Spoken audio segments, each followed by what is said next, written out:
And folks online, we'll get started in just a few minutes. There's a couple of AC members running late, and we're going to give them a chance to try to get here before we get started.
Mr. Hardison, can you hear us all right?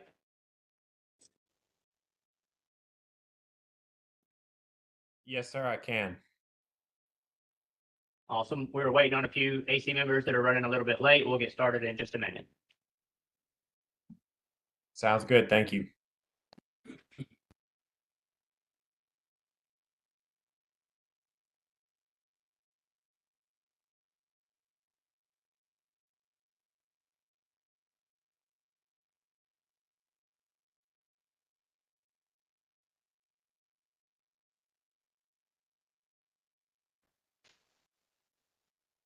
Okay, I'm gonna call the March 17th, 2026 meeting for the Shellfish Crustacean Advisory Committee to order.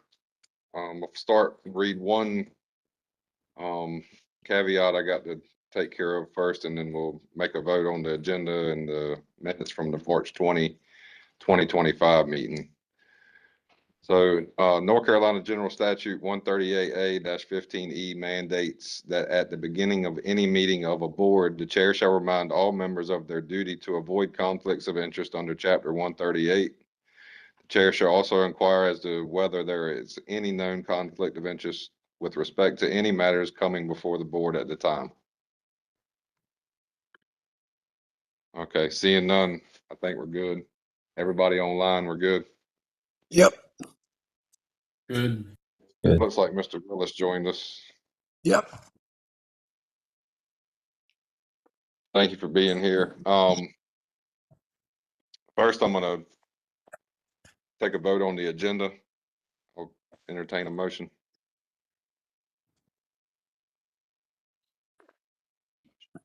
Okay, Motion Motion to by approve Mr. the Todd. agenda. what Second. was that? Mr. Willis, second. I think it was Mr. Marshall, but we'll go with Mr. Todd and then second by Mr. Willis. All in favor, say aye. Aye. All Aye. opposed? Hearing none, I think it passes. Not sure, without dissent. And we're gonna, next, I'll entertain a motion to approve the minutes from the March 2025 meeting. So moved. Mr. Willis, so moved. Looking a second. Second. Mr. Wilson, second. All in favor? Aye. Say aye. Aye. All opposed? Motion passes without dissent. Okay. Looks like we're got public comment here next. Any members of the public signed up, Jesse? For comment? Zero. Okay, moving along. I guess the floor is yours now. Pass it to Jesse for briefing on the chip. Thank you, Mike. Let me get this shared on WebEx.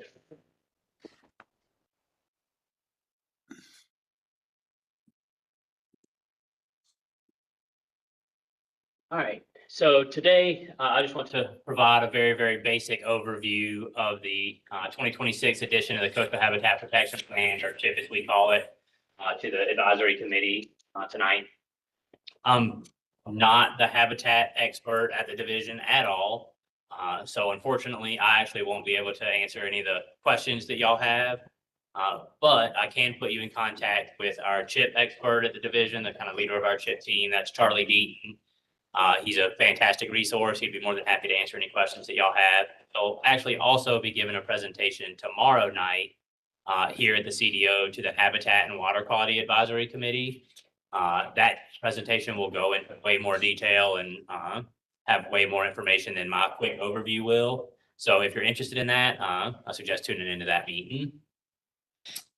We also have our H&E section chief here, Zach Harrison, who I'm sure would love to answer questions as well. So the Coastal Habitat Protection Plan, or CHIP as we abbreviate it, is a DEQ-wide plan that is based here at the division with DMF staff, and its purpose is the long-term enhancement of coastal fisheries by addressing habitat and water quality needs for fishery species.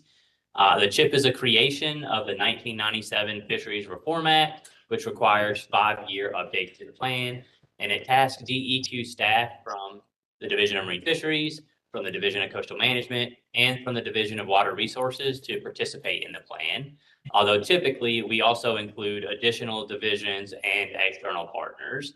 The CHIP requires approval not just by the Marine Fisheries Commission, but also by the Coastal Resources Commission, as well as the Environmental Management Commission. All three commissions must vote to approve the CHIP, to adopt the CHIP in order for it to actually be adopted.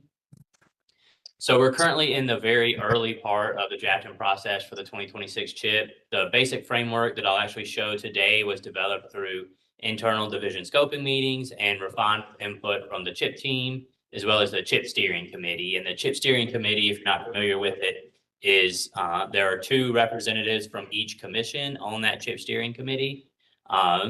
For the Marine Fisheries Commission, the 2 representatives are Doug Rader, who holds the science seat for the Marine Fisheries Commission, as well as Willie Claus, who holds one of the at-large seats for the Marine Fisheries Commission. So like the 2021 CHIP, the 2026 CHIP will serve as an amendment, making this the second amendment to the 2016 CHIP base plan. So priorities and actions from the 2016 as well as the 2021 CHIPs remain active, and most of the issue areas in 2026 will just kind of build upon those previous CHIP priorities. So for 2026, we're proposing 4 basic chapters for the CHIP. One is ecosystem-based management. One is SAB protection and restoration. One is planning for wetland changes in the coming decades. And lastly, there's a chapter on community engagement for habitat protection. It's important to note that if you're familiar with previous iterations of the CHIP, a lot of this won't look completely new. This really is just building on what the CHIP already has gotten going. For the timeline moving forward, Question. What species are you intending to use for the eco-based management? so I don't believe this would be, the ecosystem-based management would be used as far as like any of our FMP species, like how we're gonna, the ecosystem-based management in the CHIP isn't necessarily the same as what you may be thinking of ecosystem-based management for individual species, like for an FMP or something. Okay, can you elaborate a little on what that means? Because the eco-based management that I understand, it basically takes a species and everything that species needs, sort of tries to manage off of that one species. So just for the committee to sort of understand what the approach is going to be taken here. So there are ecosystem-based stock assessments go in statistically in that the management understanding of that species. Oh, sorry. Just so the microphones pick you up, all right? So there are, in certain instances, ecosystem-based stock assessments to feed the ecosystem data into statistics. That's not what the goal of this is. Those, based on some conversations we've had with stock assessment scientists, are case-by-case basis when you have the data and they feel like it applies to that model. This is more of following along with something NOAA's done, that's integrated ecosystem assessments.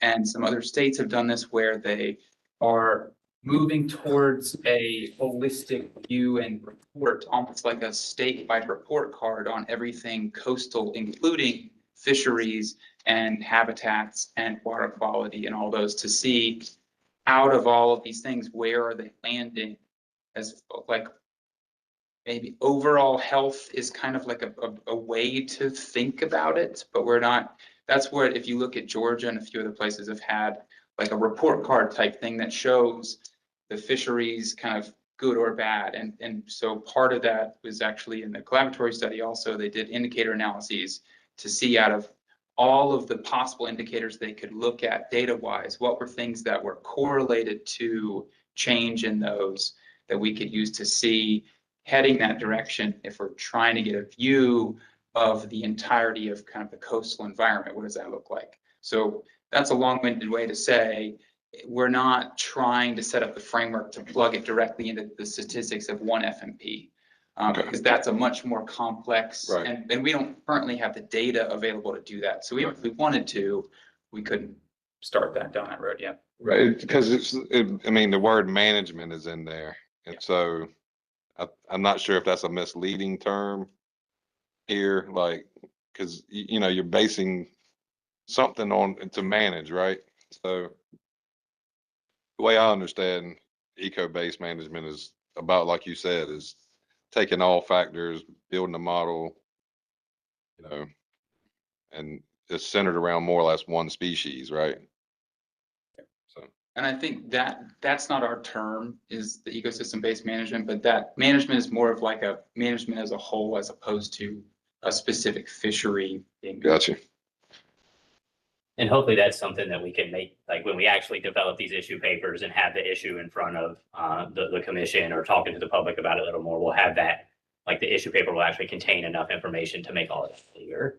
Right. No, I mean, I think it's just to add comment, it's it'd be great to look at like everything, you know, habitat wise and what effects it's had, the degradations, what we've lost, what we had. And, you know, it's a very complex issue on how we've transitioned from, you know, nearly perfect habitat to a significantly degraded habitat, I would say, you know, along our estuaries, rivers and streams and all the things, right?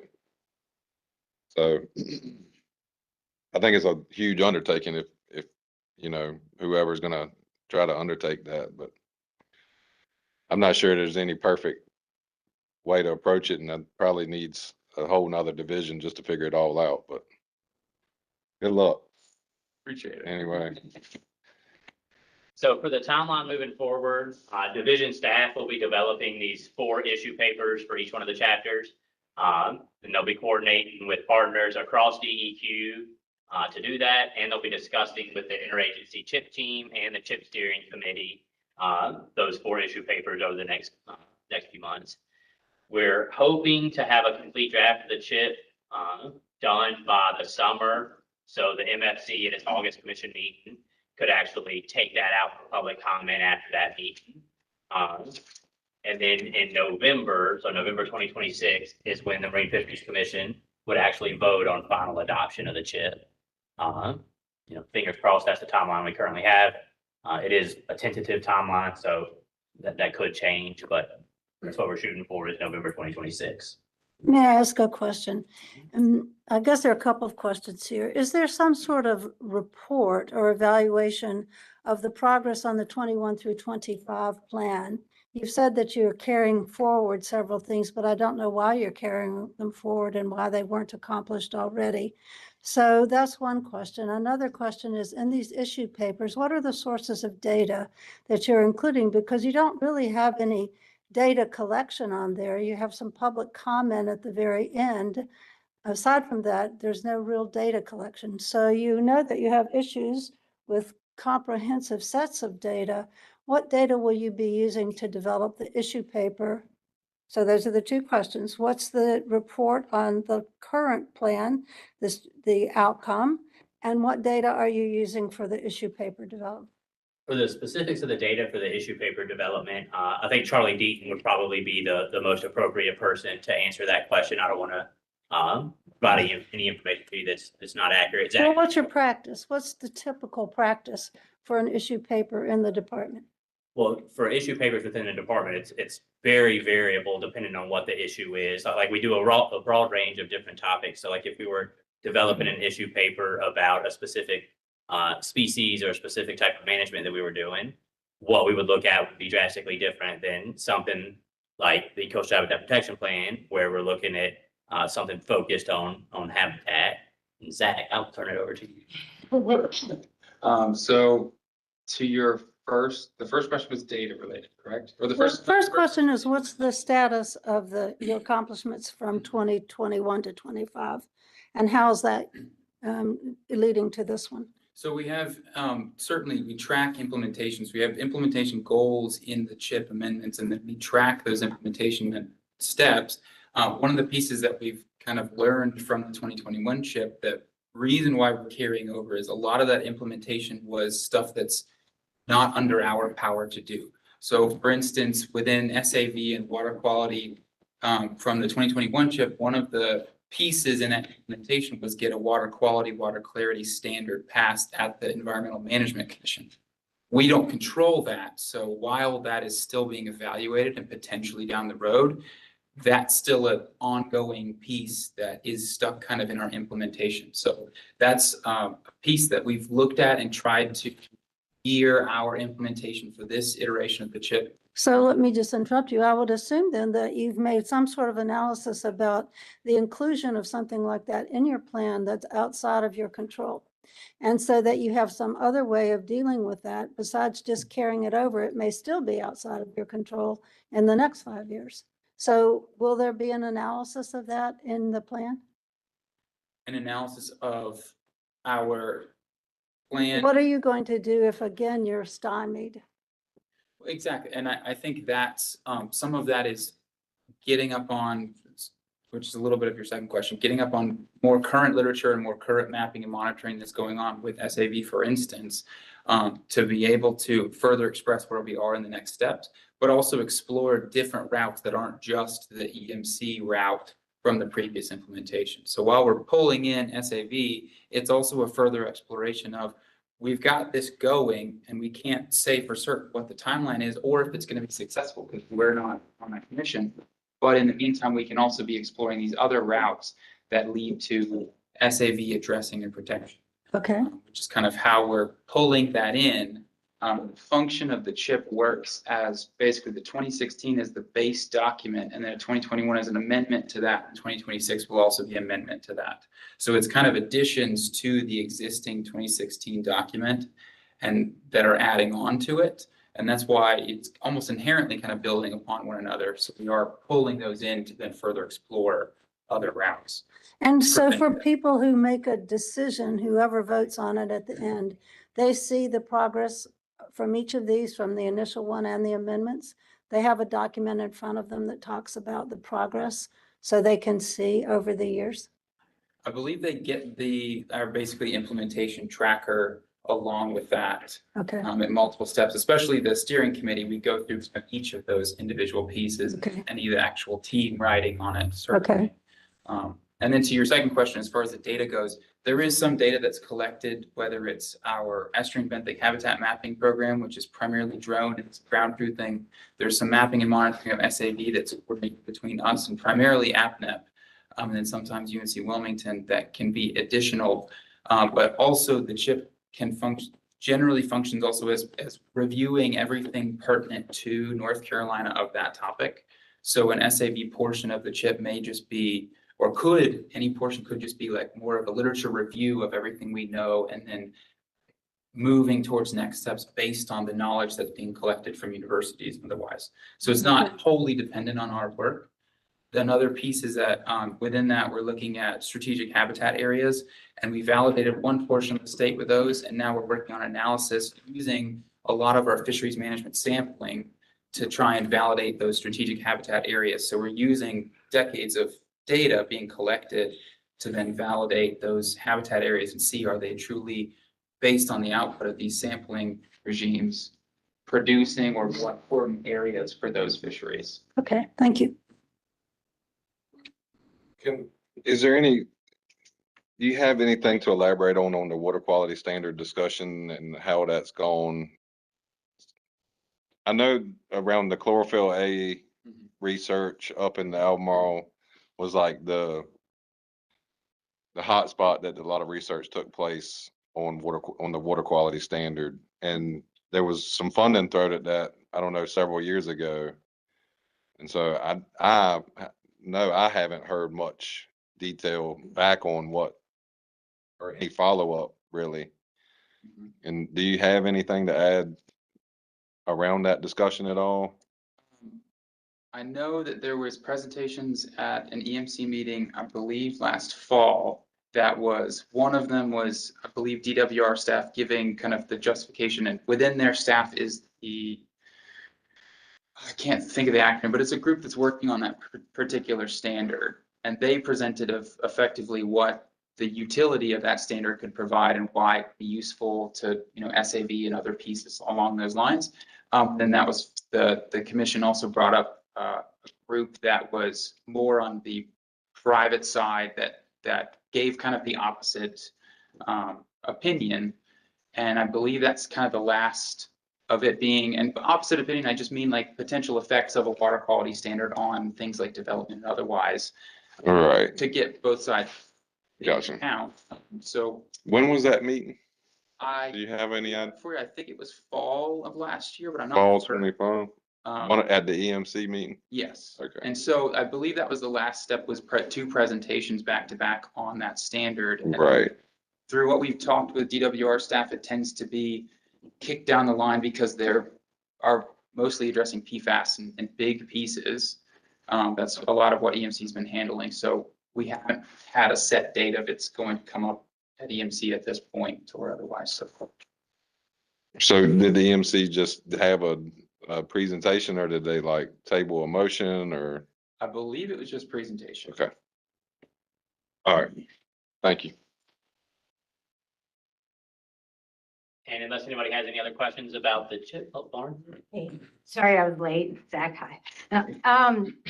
With the water quality, I know the EPA just came out with different standards. Are you going ahead and putting that into the chip or? We're not directly addressing water quality in this iteration because we did in 2021. So we don't have a set, as you saw, we don't have like a set chapter on that, but I would imagine if it's something that CHIP staff feel is pertinent to the SAV conversation or the wetland migration conversation, it would certainly be brought in. But we're not, directly addressing water quality as a whole at this current. Okay.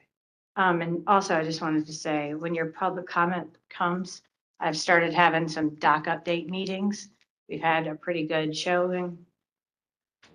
Use it. That way, you know what I mean? We can get a good bit of, the guys that are out there. Some comments. If you don't mind me asking, I've seen some of the doc update stuff shared on Facebook, and it's like you have been having good attendance to those, like that's been, We've had over 150 fishermen come, that's awesome. and it's gone from fishermen from Wilmington to the northern line. We'll absolutely be reaching out to see if we can kind of partner a little bit to spread some of the word about some of the public Exactly. comments that we have. I mean, Coming up to. yeah, there's a lot of information, and we got to work together. And we have 2 CHIP steering committee meetings that we're going to be scheduling in May and June or July to look at those, like the where we are in the CHIP writing process and get feedback from the steering committee members, but that always has a public comment period. So that's certainly something that. I mean, if you have like a survey or something that's kind of easy to get back, don't be like, hey, can you write an essay, because you're not going to get it. Yeah, for sure. Well, Mike, if we're ready to move on to the FMP update, Moving right along. turn it over to Jeff and Dan.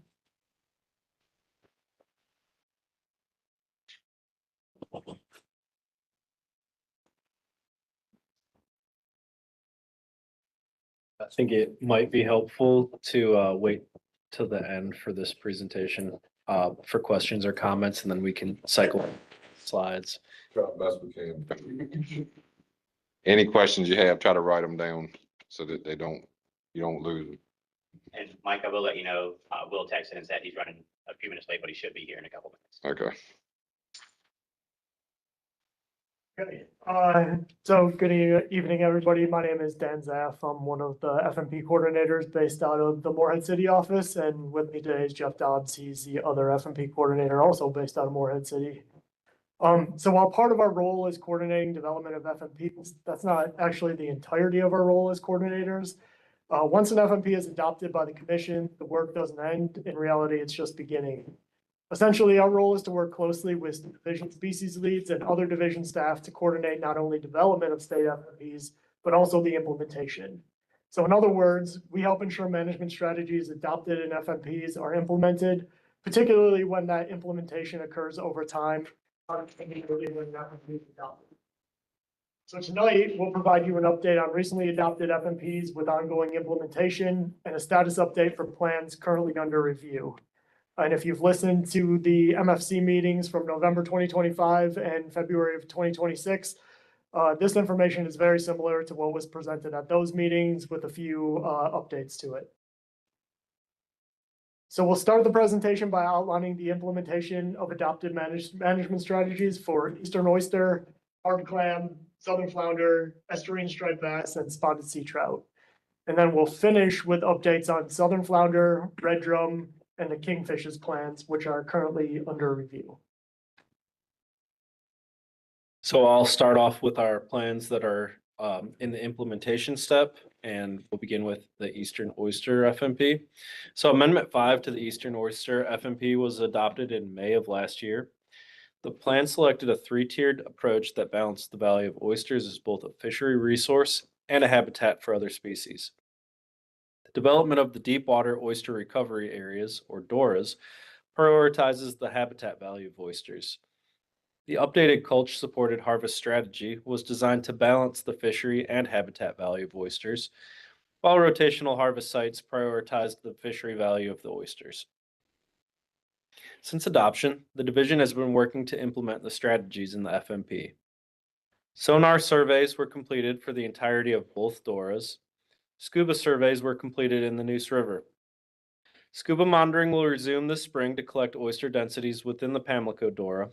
Ideally, these reefs can be surveyed multiple times until the next FMP cycle, but staffing availability may limit the number of surveys. Culture-supported harvest season lengths are determined through pre- and mid-season sampling informed by industry input.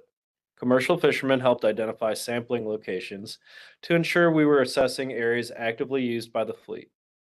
Initial season lengths were set based on preseason sampling with the ability to extend but not reduce season length, providing harvesters with greater certainty on the season length. Mid-season sampling sites identified by fishermen showed that abundance of legal-sized oysters was high enough to extend the season in the Hyde, Neuse, and Pamlico areas by up to 5 weeks through proclamation. Areas that had already reached their maximum allowable season length were not extended further, and northern Dare sampling showed no extension was warranted. Further conversations with commercial fishermen reported that legal oyster abundance remained high through the end of the season in Long Shoal, Middleton, Wysocking, and Great Narrows areas. The third tier is rotational harvest culture sites, which prioritize fishery value on deep water 10-acre planted sites.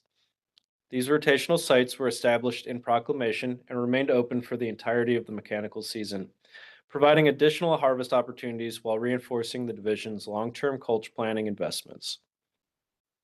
Overall, this season demonstrated that Amendment 5 is working as intended, integrating habitat protection, culture planning, and industry collaboration to expand harvest opportunities when the resource supports it, while maintaining protections for long-term sustainability.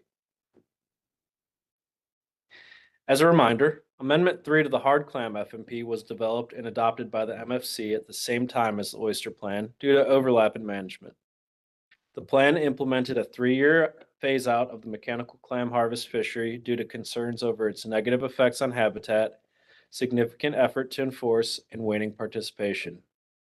However, the provision allowing mechanical clam harvest in conjunction with maintenance dredging ended immediately upon adoption of the plan and will no longer be permitted. For Amendment 3, the mechanical clam harvest season opened by proclamation on December 8th and will close on March 31st. The fishery will reopen annually in December for two more years and will close after the 2027-2028 season. Division staff have begun the process of amending the applicable rules to formalize the changes for consistency with the plan. Support for the division to develop a method to quantify recreational harvest of shellfish was adopted as part of both the Eastern Oyster and Hard Clam amendments. The division has formed a work group and is working through initial steps. However, legislative change may be needed to accomplish this.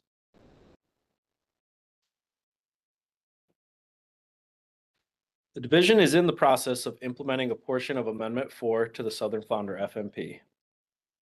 Amendment 4 management strategy allows for a spring oscillated recreational flounder season, which includes Gulf and summer flounder. This season is limited to the ocean using hook and line gears. The spring season was included in Amendment 3 and 4 to provide recreational fishermen with opportunity to harvest summer and Gulf flounder during a time when they are less likely to catch southern flounder. As I'm sure you're aware, this season was never utilized in Amendment 3 due to concerns for quota overages during previous fall seasons and the possibility of anglers mistakenly harvesting southern flounder. This season is now feasible given the recent sector allocation shift in Amendment 4 to 50-50. However, North Carolina cannot open a spring season for summer flounder, which is jointly managed by the Mid-Atlantic Fishery Management Council and the Atlantic States Marine Fisheries Commission. These entities require recreational summer flounder regulations remain status quo in 2026 and 2027 based on the ASMFC's recreational demand model for the species. This means that North Carolina's recreational summer flounder season in 2026 and 2027 must align with the fall flounder season. Based on this, the division has opened a 2-week Gulf flounder only recreational season from March 9th to the 22nd of this year. The opening is limited to ocean waters from the north end of Portsmouth Island to the South Carolina border to limit the catch of summer southern flounder. Harvest is limited to hook and line with a minimum size of 15 inches total length and a bag limit of 1 fish per person per day. Moving on to striped bass. So Amendment 2 to the striped bass FMP, which was jointly developed by Division and Wildlife Resources Commission staff, was adopted by the Marine Fisheries Commission in November 2022. The goal of Amendment 2, which is paraphrased on this slide, is to manage estuarine striped bass fisheries to achieve self-sustaining populations that provide sustainable harvest based on science-based decision-making processes. If biological and/or environmental factors prevent the self-sustaining population, then alternate management strategies will be implemented that provide protection for and access to the resource. The adopted Amendment 2 management strategy for the Tar Pamlico and Neuse Rivers included continuation of the no possession measure, which was implemented with the adoption of Supplement A in 2019. The Amendment 2 Adaptive Management Framework states that in 2025, data through 2024 will be reviewed to determine if populations are self-sustaining and if sustainable harvest can be determined. In addition, the approved motion to adopt the amendment included language to maintain the gill net prohibition through 2024 to allow for assessment of its performance. And the gill net prohibition was the prohibition of gill nets upstream of the ferry lines in the Tar Pamlico. I'm just going to interrupt you. I know you've asked us not to question you, but that's a good way to stifle conversation. It's not a very good way to encourage conversation because we might have a question as we go. So I do have a question back from Amendment 3, but I want to ask you a question about this one. What data did you review in 2025 and what did it tell you? We'll get to that on the next slide. Okay, but still, I'm still going to object to asking us not to speak. We're here to speak. And so I understand that you think it flows better if you're not interrupted, but it doesn't necessarily flow better for us. Fine with me, whatever you want to do. If you would, just hold your comments, let them get through their presentation, and we can go back and revisit any of the. Didn't do that on the first part, and you didn't either. What they're trying to do is maintain the timeline so that they don't get stifled by one issue or the other, and that's. Understand that. We're going to have some discussion on anything you want to address. Could we take a break in between the two just for a second? It's not going to be much longer, is it, fellas? This is a very, very brief thing. Case they had plenty of time to let us speak as we went. And then if you have any questions, we just write them down and we'll return to it. So I'm sorry that you disagree with me. I mean, but it's just, I understand both sides here. I do, man, trust me. Please continue, fellas.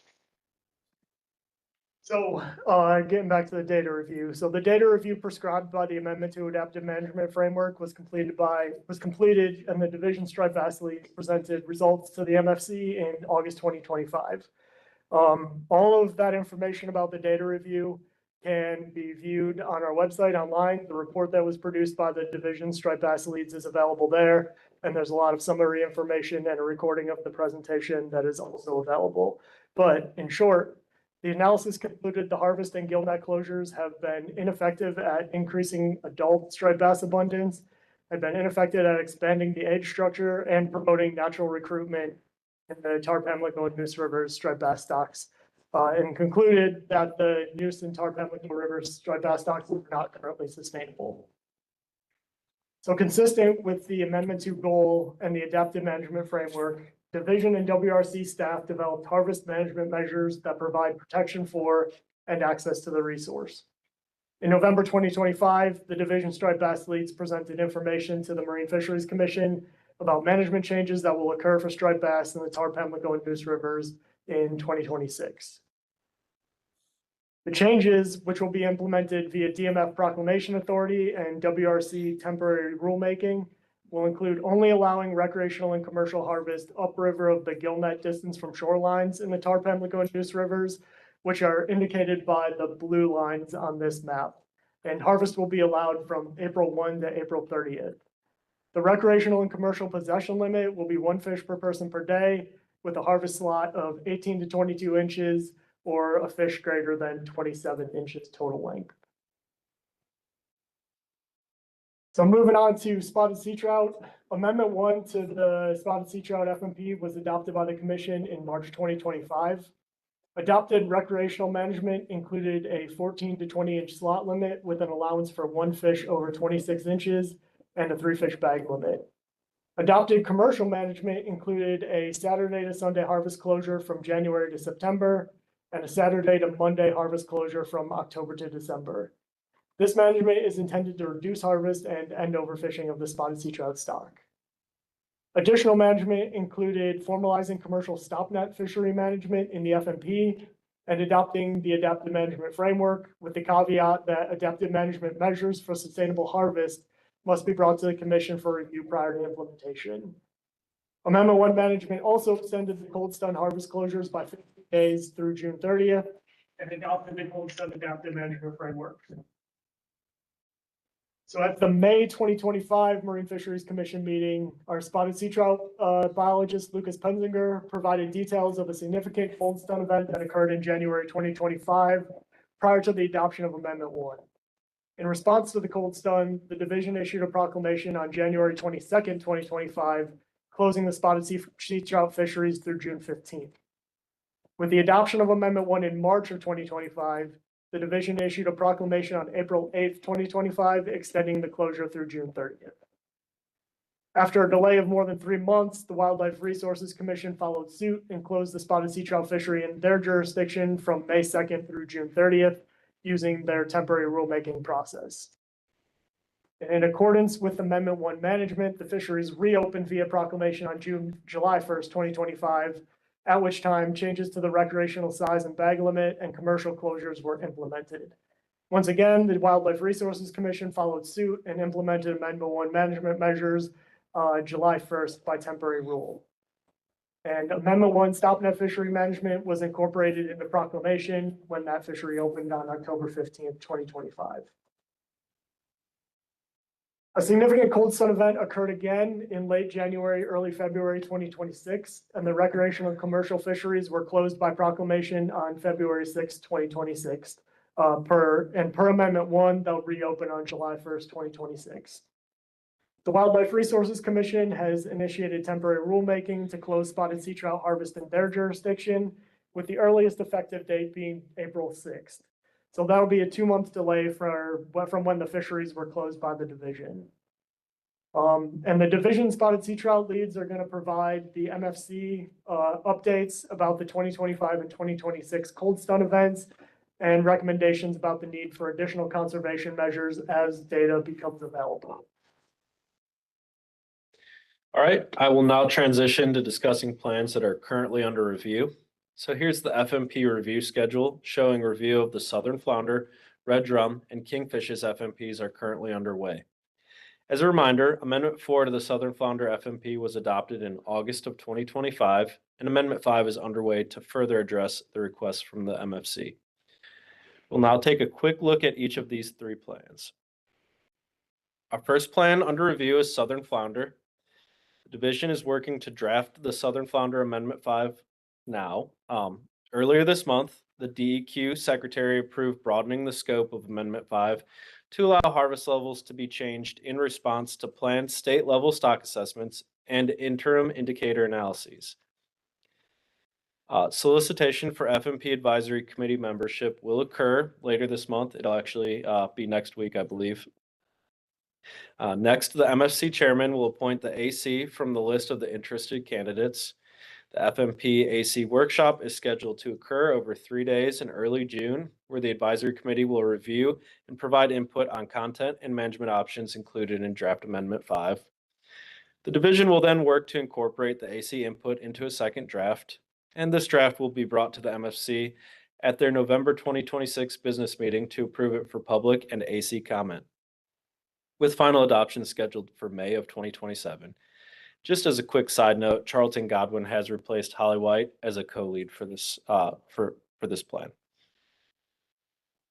Next, we have red drum. The scheduled review of the state red drum FMP began in 2025. The division will convene a plan development team to begin exploring potential management issues And we'll keep the MFC updated throughout this process. So last but not least, the scheduled review of the Kingfish's FMP began in 2025. As part of the FMP development, species leads are evaluating available fishery independent, dependent data, and biological data to examine abundance trends and age and length structure. Results from this analysis will inform any potential management changes that may be proposed in Amendment 1, and results of the analysis will be presented to the Marine Fisheries Commission later in 2026. In addition to potential management changes, the data evaluation is going to inform potential methods for monitoring the stock moving forward. Amendment 1 will replace or remove the current kingfish management triggers, and this change is needed because of survey changes limiting the usefulness of current triggers to inform kingfish population trends. And we'll plan to keep the Marine Fisheries Commission updated and informed of progress as we move through this process. I'll finish by mentioning that review of the blue crab and bay scallop FMPs will begin later this year. The division remains concerned about the blue crab stock and the effectiveness of Amendment 3 management in recovering the stock, and developed options that could be implemented through the Amendment 3 adaptive management framework. A benchmark stock assessment for blue crab is currently underway, with completion tentatively anticipated later this year. The Amendment 3 adaptive management framework provides a mechanism to respond to assessment results using adaptive management. Once the assessment is complete, the division will consider whether Amendment 3 adaptive management or the scheduled FMP review, which will take at least 2 years, will be used to address results. The contact information for Jeff and I is on the screen. Again, our role is to work with the species leads and other division staff to coordinate development and implementation of FMPs. If you have species-specific questions, a list of division species and their contact information is maintained on our website, which can be accessed using the QR code on the screen. And we'll take any questions.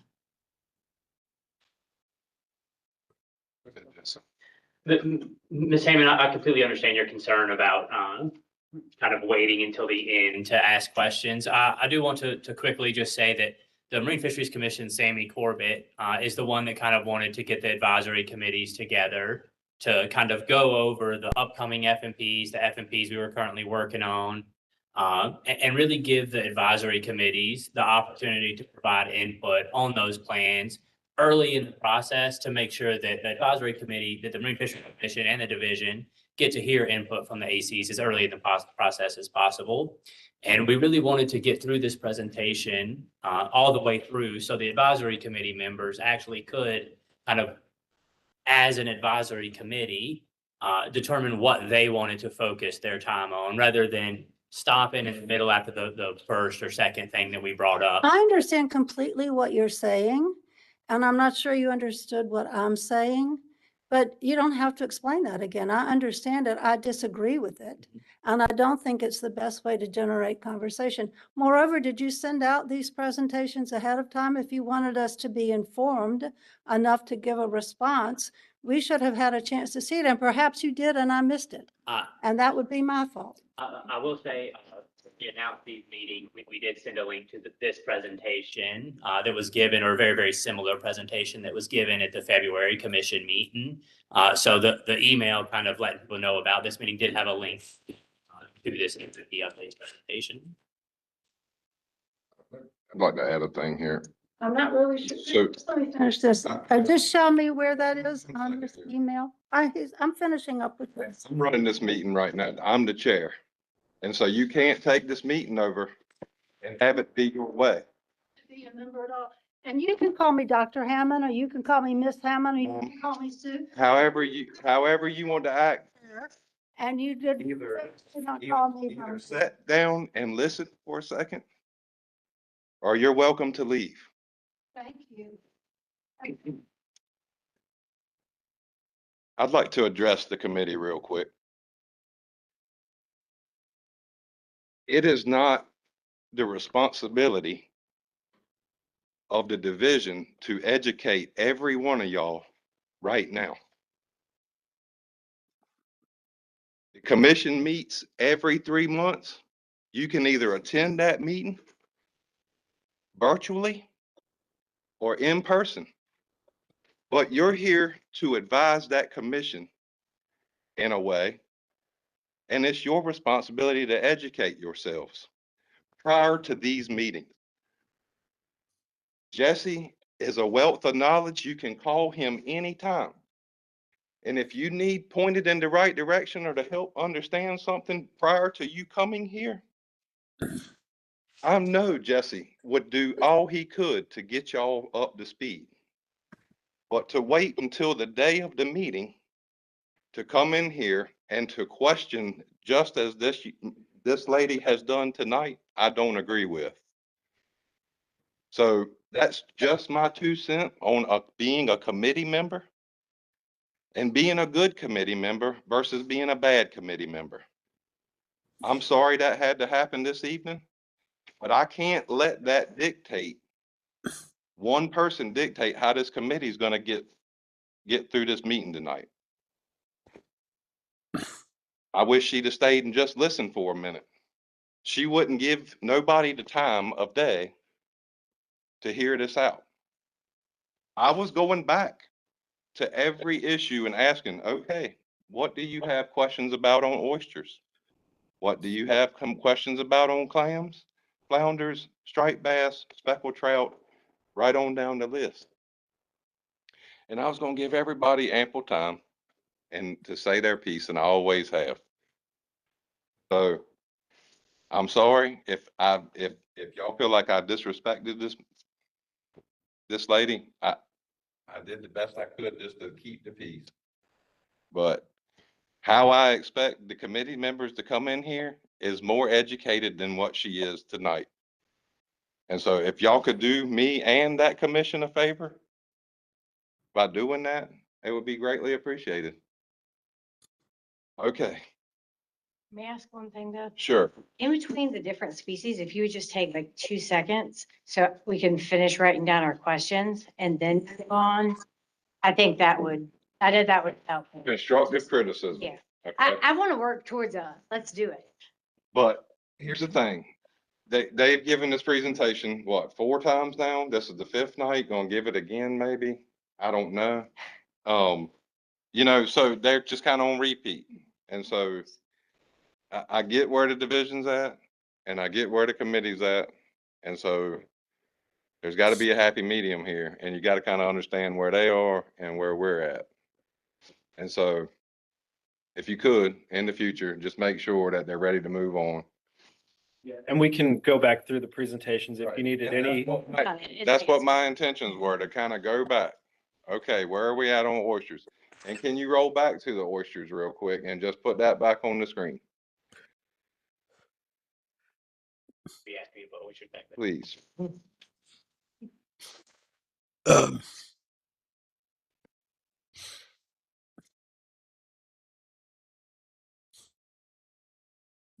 Okay. So the commission voted on this stuff, right? We all went, if you need an education, I'm going to help you tonight. But division took this issue up over the past, couple years, and it was implemented. And this is what happened. This is what they chose. And it was a 3-tier approach. Tier 1 was the doors. Tier 2 was the culture supported harvest, and tier 3 was rotational harvest. Each one of them has a different intent. And so 1 is super conservative, 2 is somewhere in the middle, and 3 is just an open harvest on bottom somewhere. Like 3 or 4 or 5 or 6 different areas or something like that. So if you have any questions on the implementation of this and how it's gone so far, which they did a pretty good job of trying to explain that as far as the doors, they've gone out there, done sonar scan on the bottom and some scuba stuff and for visual effect. And my question is, I'm gonna start. How did the number 2, the culture supported season go? Like, were the fishermen helpful with this year? It was crucial. We couldn't have done it without them. Okay. We had staff that were reaching out, and we had fishermen that were spreading the word to other fishermen and calling in. We had, I know that in the past, decades ago, there was a lot more collaboration for looking at these sampling sites because we've had preseason trigger sampling for a long time.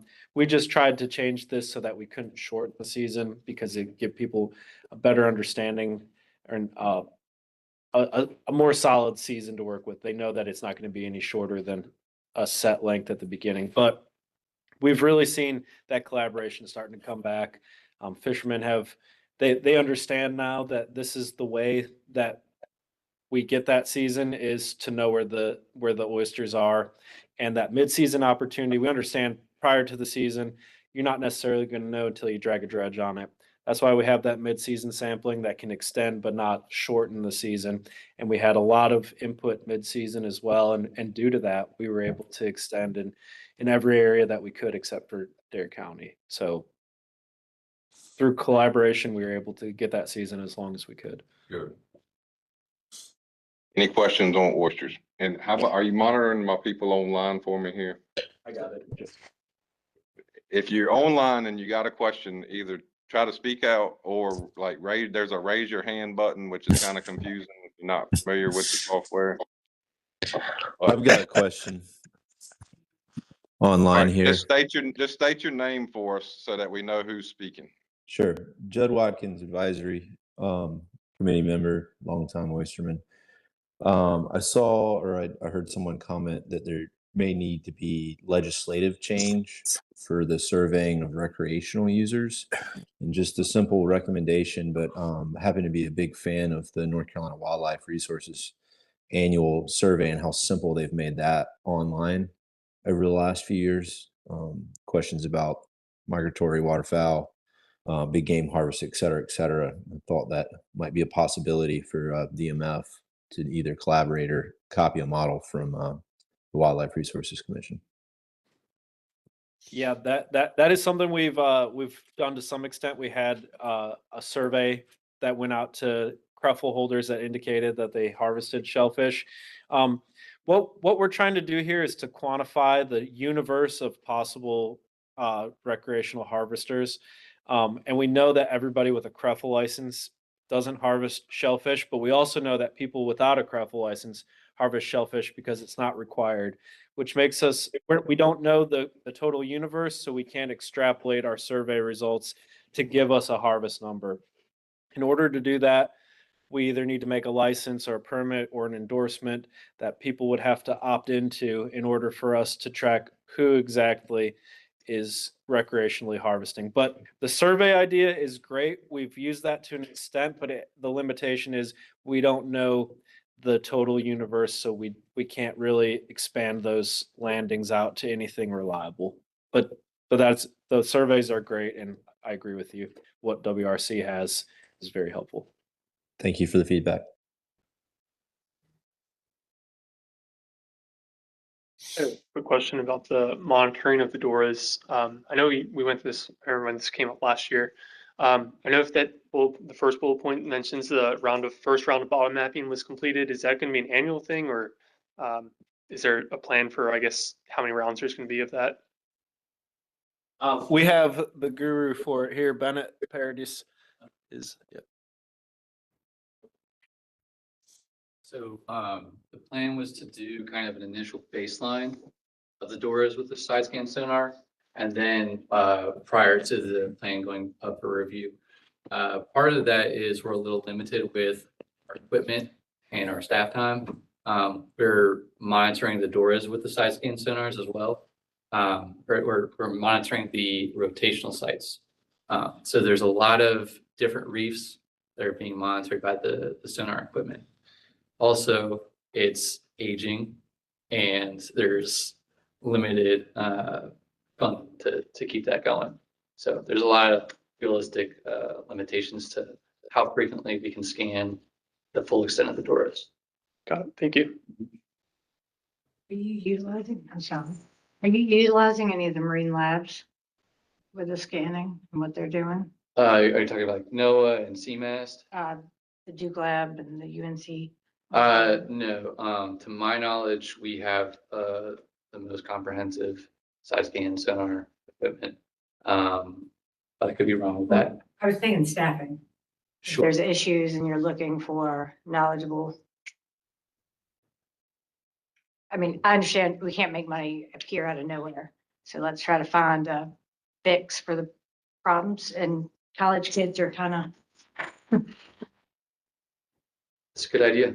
I'll talk to the site scan guy and see what his thoughts are.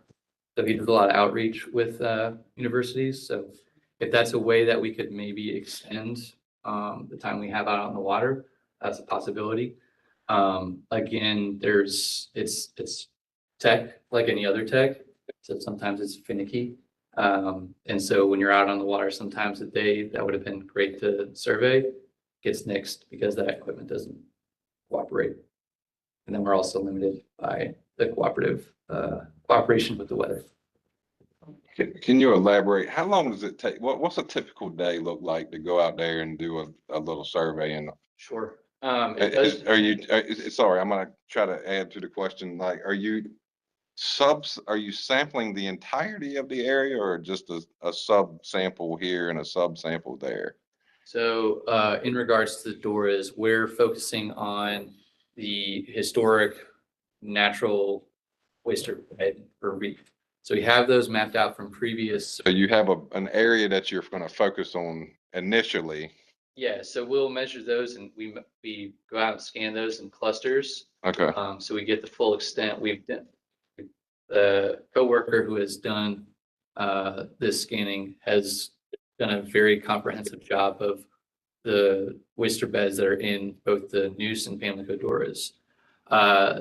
The amount of time it takes to scan a particular area is dependent on the depth, because it's kind of like a light, the way the sonar goes out. So the deeper it is, it covers more of an area and scans, right? So the shallower a site, like in Pamlico Sound, takes a little bit longer. So a 10-acre rotational site, for instance, might take 8 hours or 6.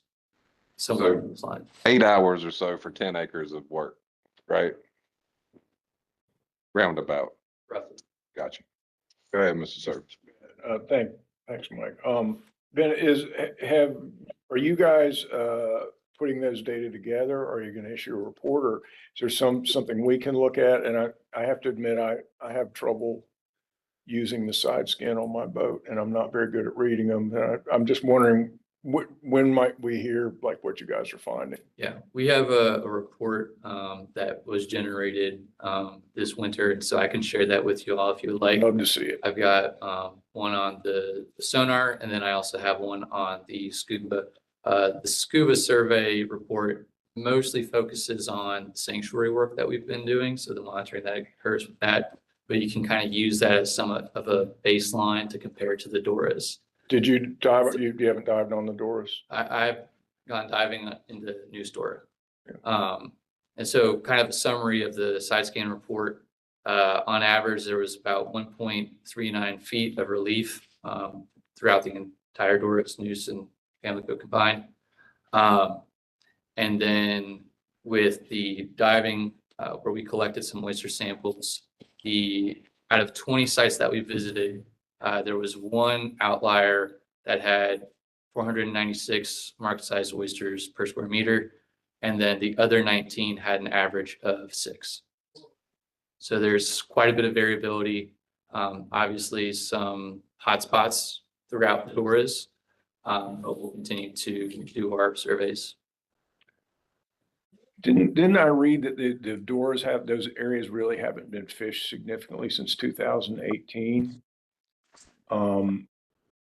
It seems like that's a lot, that 496 oysters per, marketable oysters per Square meter. That's a lot, yeah. It's, Are they missing that? Why do you suppose? Is it just like a hotspot that folks just didn't find, you suppose? In my experience with oyster reefs, there's just a lot of variability, even on some of our oyster sanctuaries where there isn't harvest.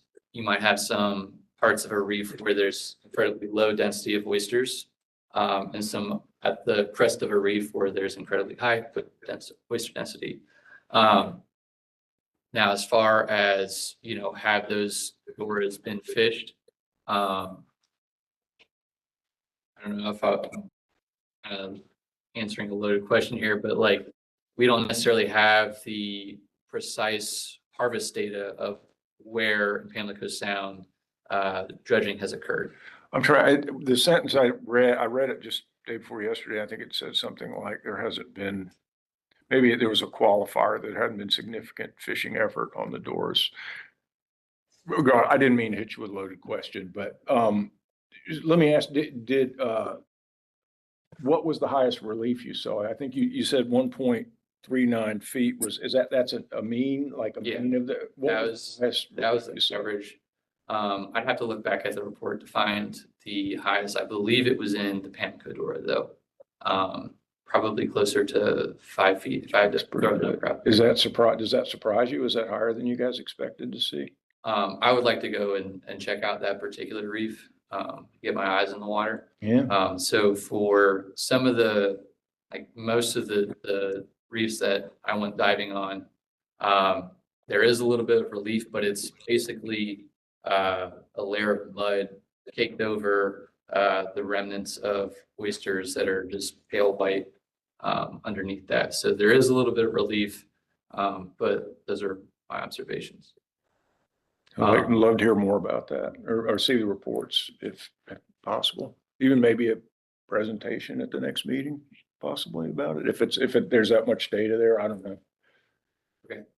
Just a thought. Will, I can certainly get the reports from Bennett and send those out to the advisory committee members if that's something that the advisory committee would be interested in seeing.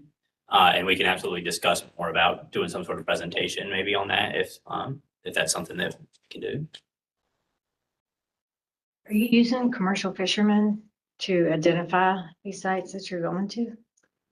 For the scuba sites? No. No, okay. The communication that with the commercial fishermen has been mainly with our in-season, pre-season sampling efforts. We have a biologist up in Mania who's highly communicative with the participants up there. And so they kind of help spread the word a bit. And they called myself, a couple other biologists to help guide where we would go out and collect tongue sampling. Oh, dear. I do want to note that the work they've done in a short period of time is like, it's amazing how much, planting, surveying, outreach, guys have done a great job. Put a lot on their plate with that amendment, didn't we? Yeah. Is that all? Or, That's all What do you think is going, the new amendment? I think it's good. I think, there's a lot of, there's a bit of a learning curve, especially with the trigger sampling. So you had a question about coastal port harvest. So we're doing, instead of dredging, we're using a tongue sampling approach.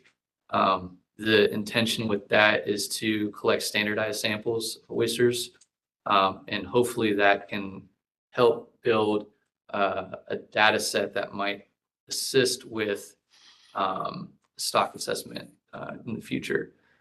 So there were some learning curves with using tongs. We're trying to find reefs and where to sample. But again, communicating with the commercial fishermen helped to kind of hone in on where we needed to sample.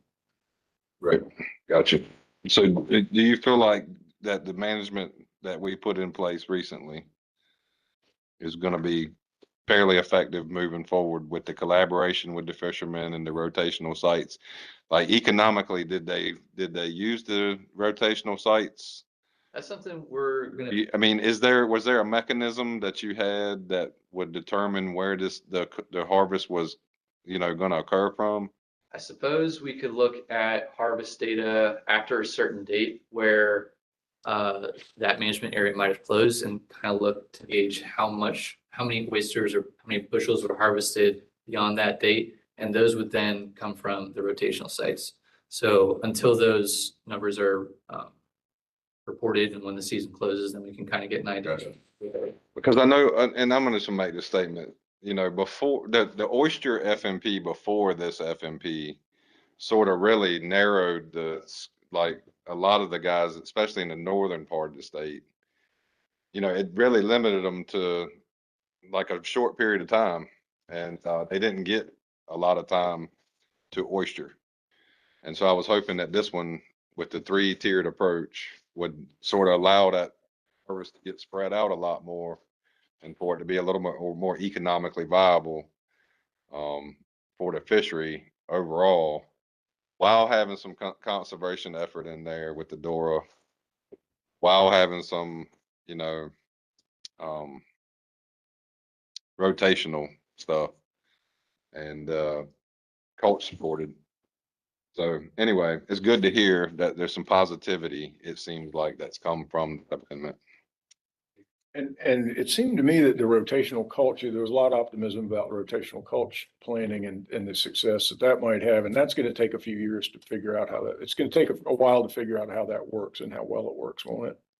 Yeah, I mean, by the time we get to reviewing the next oyster plan, we'll have basically gone through one full cycle of a rotational site open in each of the management areas, right? And so we're on the tail end of developing the rest of the rotational network.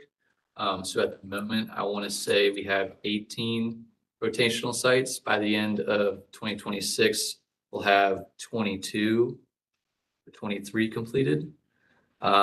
So we're definitely aiming to have more than 4 per management area.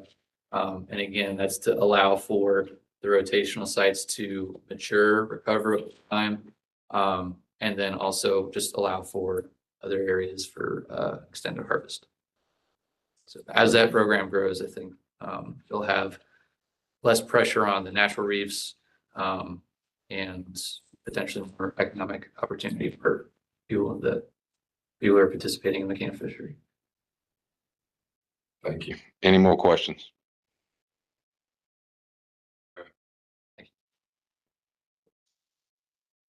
Clams, anybody got any question on clams? How many, I have one question. How many participants have there been this year? Anybody have an idea? I don't know offhand. Seeing if anybody, nope, nobody's gonna message me that. Don't know for this, for 2025, 2026. We have data for 2024, 25 season that I can No, get. I just wanted to know for this particular, since it was implemented, since the news was announced that it's going to be phased out. I was curious to know how the fishery reacted, and so I guess I could gauge that from participation. Yeah, and I'm interested as well, so I'm gonna find that and I'm curious to know, did the boys just bow out automatically, or did they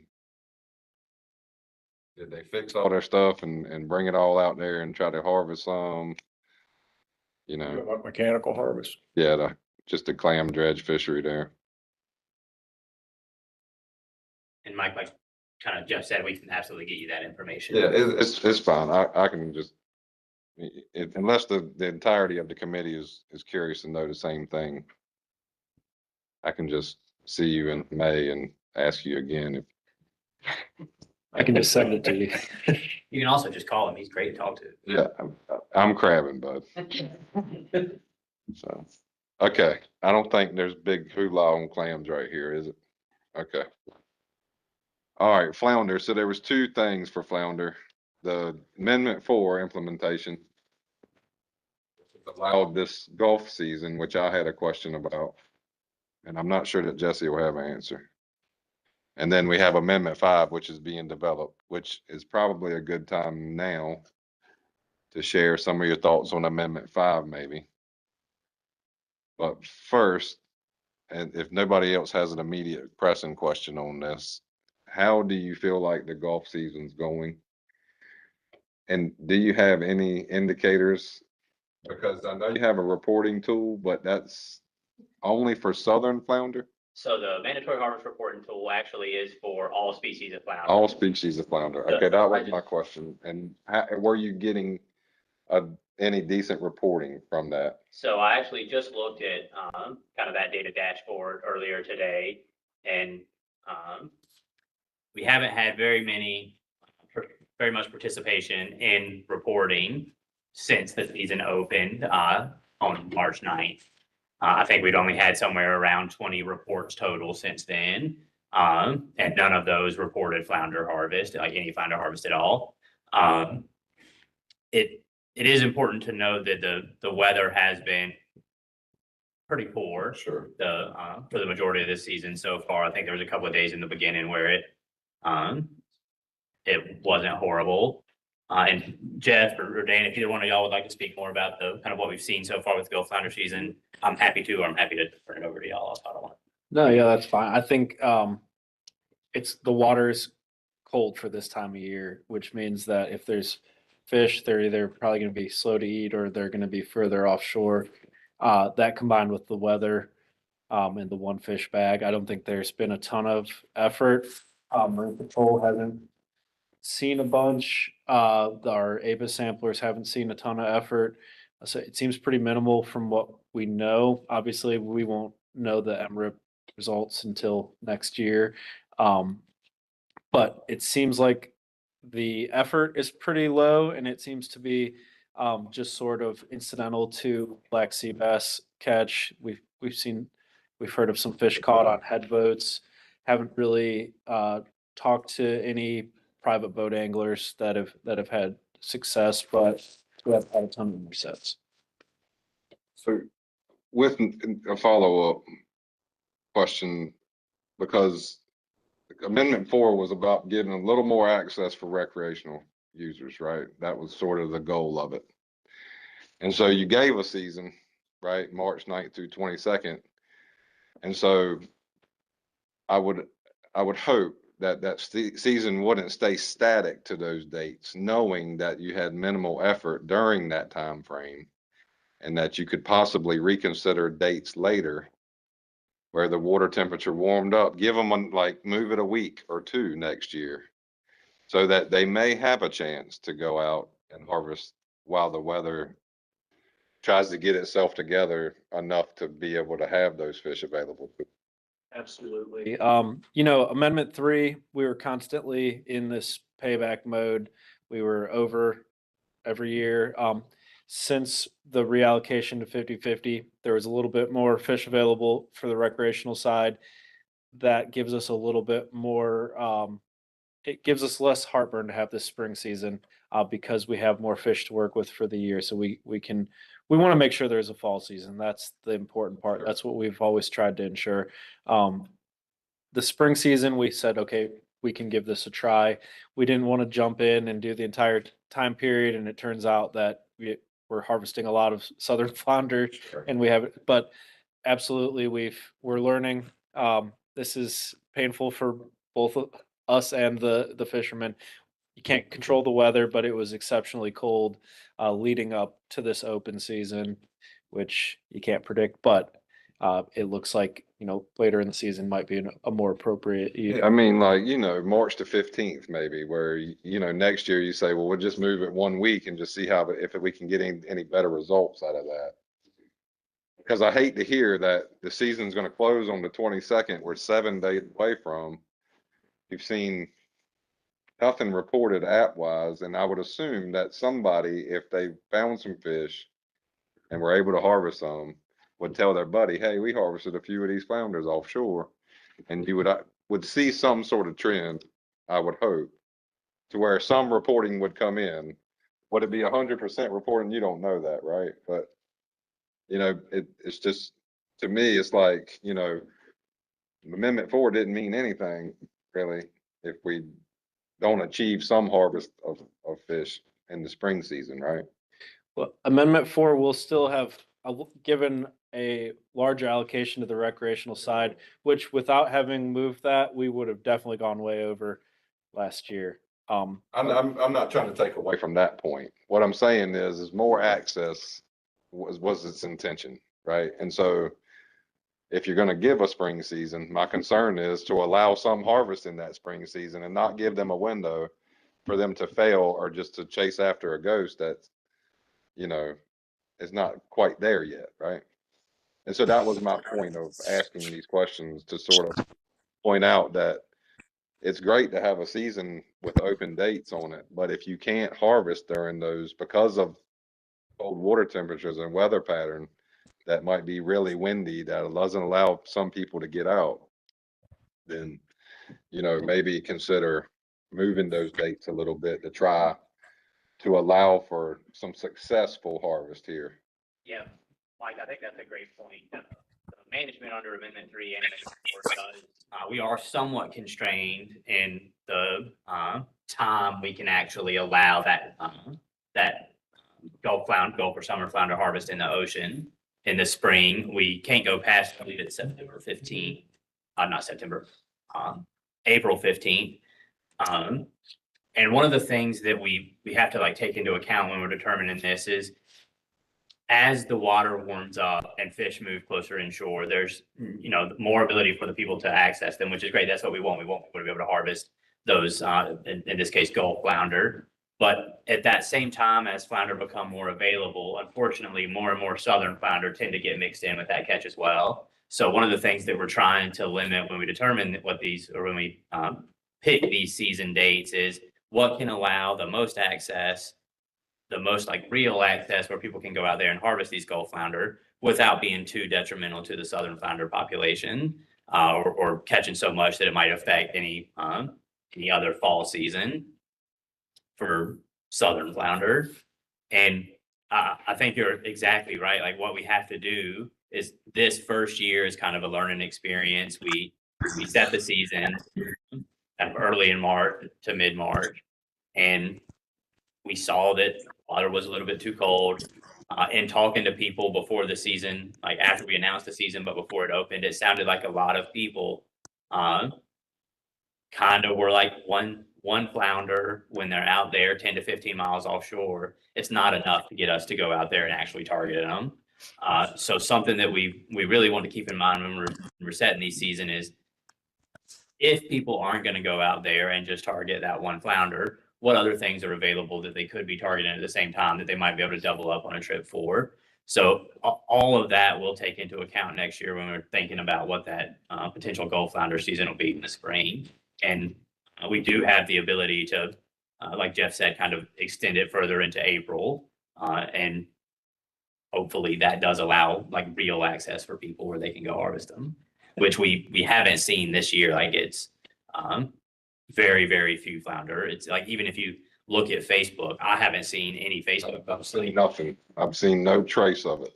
And so Heard of a few flounder here, Gulf flounder harvested here and there, but very, very few. right. What I hate is to take action and then so I've seen so many people say, I just want to go be able to catch a flounder. And so we give them a little more access, but it's at a period of time where they just a little too early. And so that's just one of my concerns with amendment with the Gulf flounder season, Amendment 4. And I do want to note, kind of tying into Amendment 5, Amendment 4, we're limited in that window, March 1 to April 15th. But that's something we can explore, looking at what's a more appropriate window in Amendment 5. And we're soliciting for the AC membership next week, starting next week. And then we're planning to have that AC workshop in June. And we need good committee members to help us decide what's appropriate here, how to move forward. We have some general ideas, but we need to sort that out. But we do want to optimize this single species or oscillated season more than we've done this year. Gotcha. And who should people contact? So there will be a news release with a link to sign up, or you can call me or Dan or Jesse, or you can call the flounder leads. Any of those will get your name on a list. We already have some lists of people that have previously shown interest. We'll probably call those folks and make sure they're still interested. But ultimately, the chairman of the MFC, Mr. Corbett, will make the decision on who's on that advisory committee. Just because I will say, fishermen are not going to agree from north to south. Yeah, but one thing that was carried from one to another is that they want to be involved and they want to. If you could take someone that is the best fisherman in a certain area, and everybody agrees this guy knows what he's doing. That's when, random sampling, that's a boat that you can use with the knowledge that just can't get anywhere else unless you're on the boat every day. And that's for all the species. I mean, it was regardless of species or location, that came up a whole lot.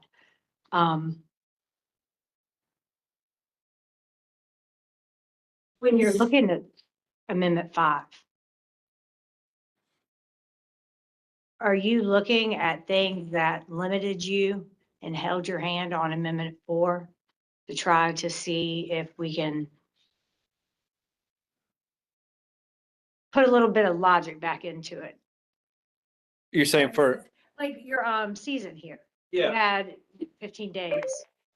yeah, so most of the issues that we're looking to address in Amendment 5 are to optimize this quota management strategy that we started in Amendment 3 there.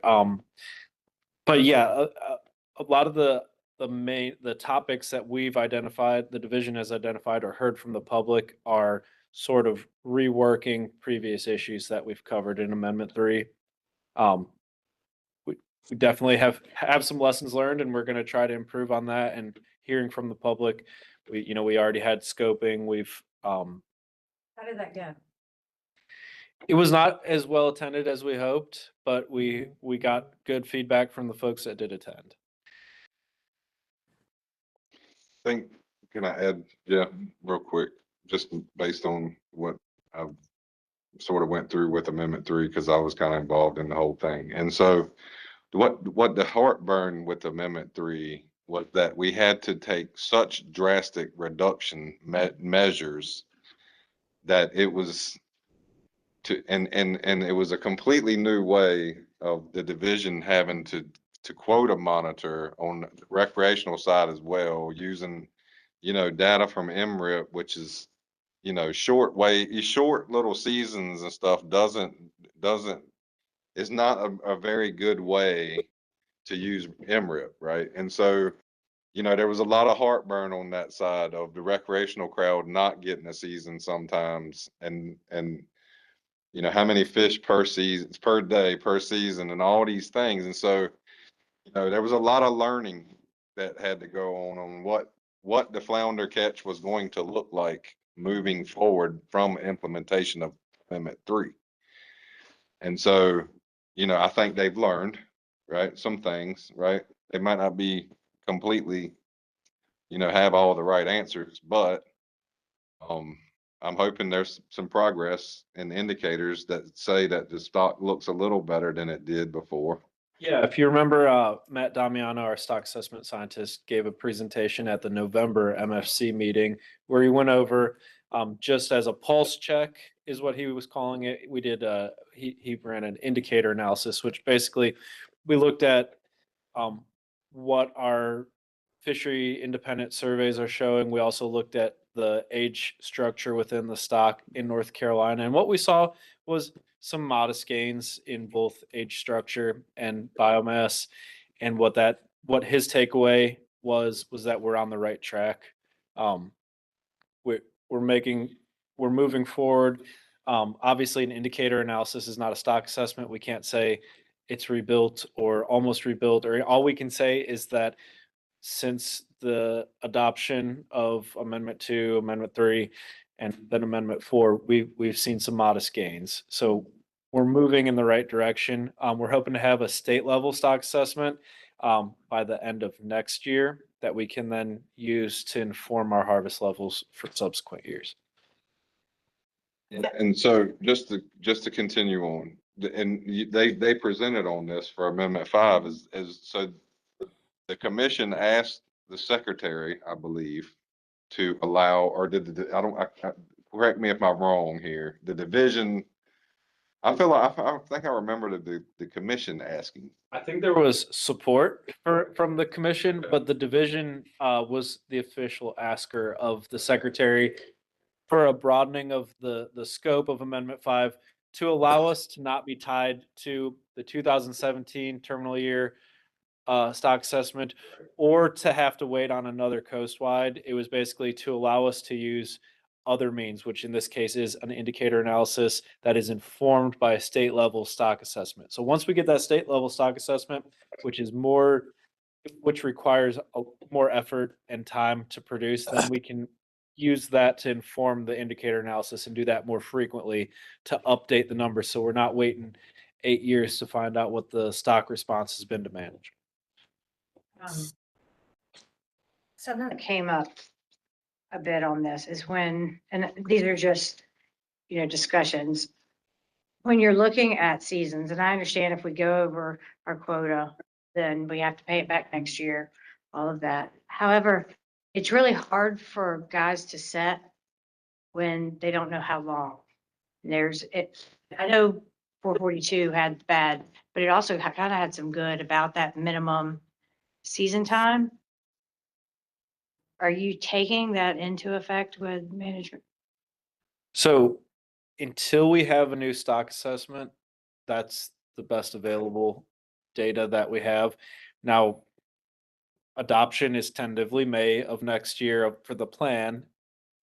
And then later on in late fall, end of the year, we're hoping to have a finished peer-reviewed stock assessment that we can use to inform it. So the following year, we should be able, if it's appropriate, to adjust harvest specifications, meaning we could increase, decrease, or continue on the path with the same amount of allowable harvest. So in terms of guaranteeing seasons, we're still operating in a quota managed strategy. So that means we're limited to the number of fish. If a guaranteed season of say 3 months, or I don't remember what was it, or 2 days. A reasonable, it's kind of within your averages between north, central, and southern for the last. And seasonal management is a strategy, and we can use that strategy to help us achieve quota management, but you're kind of moving away from quota management if you're just setting a season and letting it go for whatever specification period you've decided, if it's not informed by harvest. So we know based on previous year's performance how long we can keep it open, or how long we think we can keep it open for the recreational season. For the commercial, we have daily quota monitoring, so we don't really need to try to guess how long the season's going to be, because if there's quota left, we'll continue to leave it open, and if there's no quota left, we're going to close it.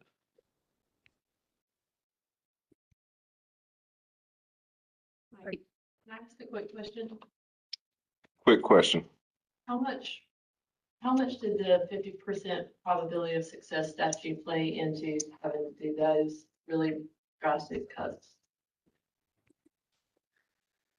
You're saying how much did the FRA language dictate what we did?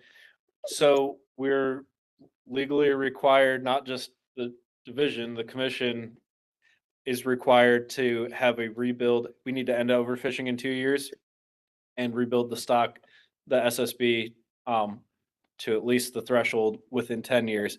So yeah, that's absolutely the bounds for what we were trying to do there. That set the goalposts, but we still want to recover the stock, whether or not there's a specific number given in the FRA. We're still going to take reductions to recover that stock to a sustainable level.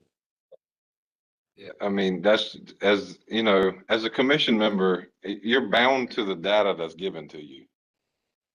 Right? And so if there's a peer reviewed stock assessment and everything checks the boxes and everybody gives a thumbs up, that's our best available science, right? So if that lends to a drastic cut, and that's just, unfortunately, that's just what the way you got to take it. And so, I think there's times you can question data, certainly. But once that stage is set, that's just kind of where you're at. But right now, you're in the collection of data stage, correct?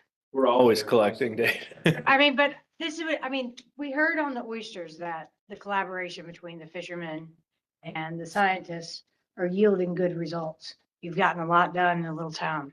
And we have great collaboration with fishermen for flounder. That's how we've conducted satellite tagging studies. We have pound netters that we work with. through the daily quota monitoring, I think a lot of our, our quota monitoring biologists, our port agents have great working relationships with these dealers. If we can't get them to submit their data, then we don't know what's being caught and we can't monitor the quota. So we are collaborating. We use the fishery dependent data from the catch all the way to the fish house sampling, where we're there measuring fish, taking otoliths, looking at catch composition. We're definitely collaborating with flounder, but it is a different beast when the oyster plan says that we're going to sample to see if the reefs that fishermen are fishing on have enough. I mean, I get it. Yeah. Oysters don't move. Yeah. Yeah, but the division just doesn't, and I'm not gonna speak for y'all, but so much, and we're gonna have to move on to another subject here if nobody else has anything on flounders, but the division doesn't have eyes on everything all the time. Okay, I think that's a reality. And I've pushed, since I've been on this commission, lots of collaboration. How much there's been based on my effort for more collaboration, I don't know. I can't tell you that. But this oyster plan was a great opportunity to open the door to more collaboration, and I thought that was a great plan. Right. And so I went with it, and so there's always, you got to start somewhere. Here's another collaborative effort. The terrapin excluders, for funnel size, that was a great collaborative effort. But there's, unless you find a need for collaborative effort or create a need for collaborative effort, then it's hard to put a collaborative effort together. And so it takes all parties to be willing to do collaboration first and foremost. And then it takes an effort to put that collaborative effort together. And then it takes an effort to analyze all the data that comes off of it. And so all these parts and moving pieces, really take a lot of conversation and effort to get to a certain point where you can offer a lot of, that collaborative type of effort. And so I hope moving forward, especially with budget constraints and stuff, that the division would consider more of that and would create the opportunities for fishermen to contribute where they'd lack, or academia or anybody, man. And so, I think it's a great thing, collaborative, but so far as flounder, that like he said, there was a collaborative effort with the satellite tags. The biologist called me and said, Bud, where do I need the first satellite tag flounders that they sampled that went to Edenton Hatchery were caught by pretty much me. I sent them straight to where the flounder were laying at. He had more flounder than he could deal with that morning. He took them all to Edenton. He put them all in the tanks. I didn't touch a single one, but I pointed him right there. I said, go set right here. And he went and gathered the flounders, carried them to Edenton. Unfortunately, Edenton, something happened. Those flounder died. They didn't do well. And so they had to come up with getting them out of pound nets and carrying them to Wilmington. So sometimes collaborative effort is more messy, and it takes a lot of effort to figure out how to be proficient collaboratively, right? And so they learned that through flounder, through that one instance, to where they were like, wow, we caught these flounder, we got them to the tanks, they didn't do well, they wouldn't feed, then all of a sudden they were all belly up. So that's just one instance of, it was a good collaborative effort. We found the flounders, the biologist went out there and got them, but there was a stop, point right there for that collaborative effort where they had to adjust fire, figure out how to be collaborative somewhere else. And they did. And that was great. They tagged them flounders, turned them loose from pound nets out of backside of Hatteras and Core Sounds, some places like that. Yep. Didn't get many out of the Albemarle because of that, but that's okay, And I think for the satellite tags, they're especially looking for larger fish, Right. that are ready to make that migration, because the idea there was to try to figure out where they're going to spawn, and those big females primed to make that immediate migration. Albemarle is more of a staging area for them, so it was. So anyway, I didn't mean to take the conversation over again. Anything on flounder? One thing to adjust some of what you said, Lauren, about the kind of, it's helpful to know a set season beforehand, and a lot of the inconsistency year to year is what people get frustrated with a little bit. And a lot of, at least for the recreational fishery, a lot of that year to year inconsistency is driven by overages in the quota. And one of the things that we're hoping to explore with Amendment 5 management is actually how we deal with those overages in each sector. And if that's something that that fishermen really are concerned about, like, that is absolutely the type of input that we need from the public, letting us know that. So we know the options to develop, and ultimately so the commission knows what the public wants in the plan to ultimately adopt. That was a big thing that a lot of them said, that if they knew they were good, and because of course that I heard 2 months, they'd like 2 months. I was like, well, you haven't had a 30-day season yet. So that's sure, that's not gonna work. So it was, I mean, even if it was just a 15-day, and most all the time except 2 times, you've had at least a 15-day season. But if they knew, and I know that just sometimes it's nice to know that if I go out and I put my pound nuts out, I'm at least going to have 15 days, just so it's just a little bit of, I guess, it's a little bit of, they know what they're getting into, at least a little bit. So when you go into it, just to kind of put that out there, that mattered. And that's something we've heard since Amendment 3. So that's definitely something we're working hard to incorporate, and that's something that we're going to vet through this advisory committee in June, and it's going to come to the commission in November and be sent back out to the public for review. So we're looking for that kind of input, and please continue to give it.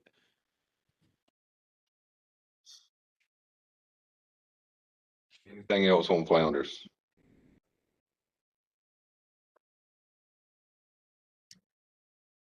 All right, striped bass. Anybody on striped bass?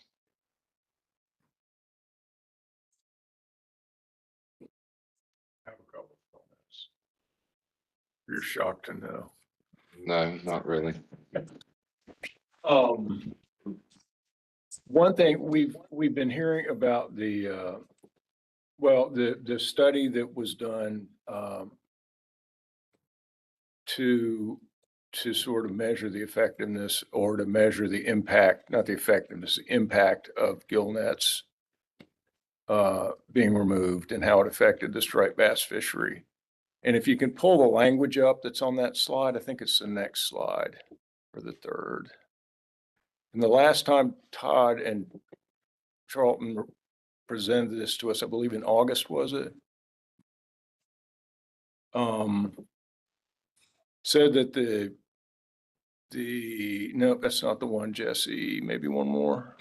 That it said that the net ban was ineffective. That's the language I saw on the slide. Harvest and gill net closures have been ineffective at increasing adult abundance. And what I talked to Todd and Charlton a lot about that. And I don't think that language was used in their last presentation. And I'm guessing this is a slide version or a presentation version issue. I kind of expect it is. I don't know. But they agreed. We talked about it at length, and they agreed that they really can't say that the net closure was ineffective. What I think the data said can be said about the data is that there was not an increase in adult abundance while the gill nets were in the water. It did not measure the effectiveness of the gill net closure specifically, because there are too many other variables involved in abundance of those fish. So that sort of implies that the gill nets are the reason that the gill nets are the sole or the primary variable that determines the abundance of the fish. So it could have been that for example, just hypothetically, it could have been that there was a tremendous, see if I can get this right, could have been a tremendous increase in abundance that or there could have been a significant, see, I haven't talked about this in a while and I'm having trouble putting my thoughts straight, but it's possible that there could have been an effect that the gill net closure had an increase that caused an increase in abundance that was overwhelmed by other factors like environmental, the effectiveness of the spawn, all those very complicated variables that affect abundance. So I think what it is more accurate to say is that there was not a measurable increase in abundance while the gill nets were in the water. But I don't think you can say that and I think Todd and Charlton agreed, you can't say that the net ban itself was ineffective. Does that make sense? I think it makes sense. I think I know, or at least I think I know what you're getting at. And you're right. From the beginning of these two, there's two different management things that went into place roughly at the same time. There was the harvest moratorium that went into place for commercial and recreational fisheries, and then there was the gill net closure above the ferry lines. So because those things went into place at the same time, it's impossible to tease those two things apart.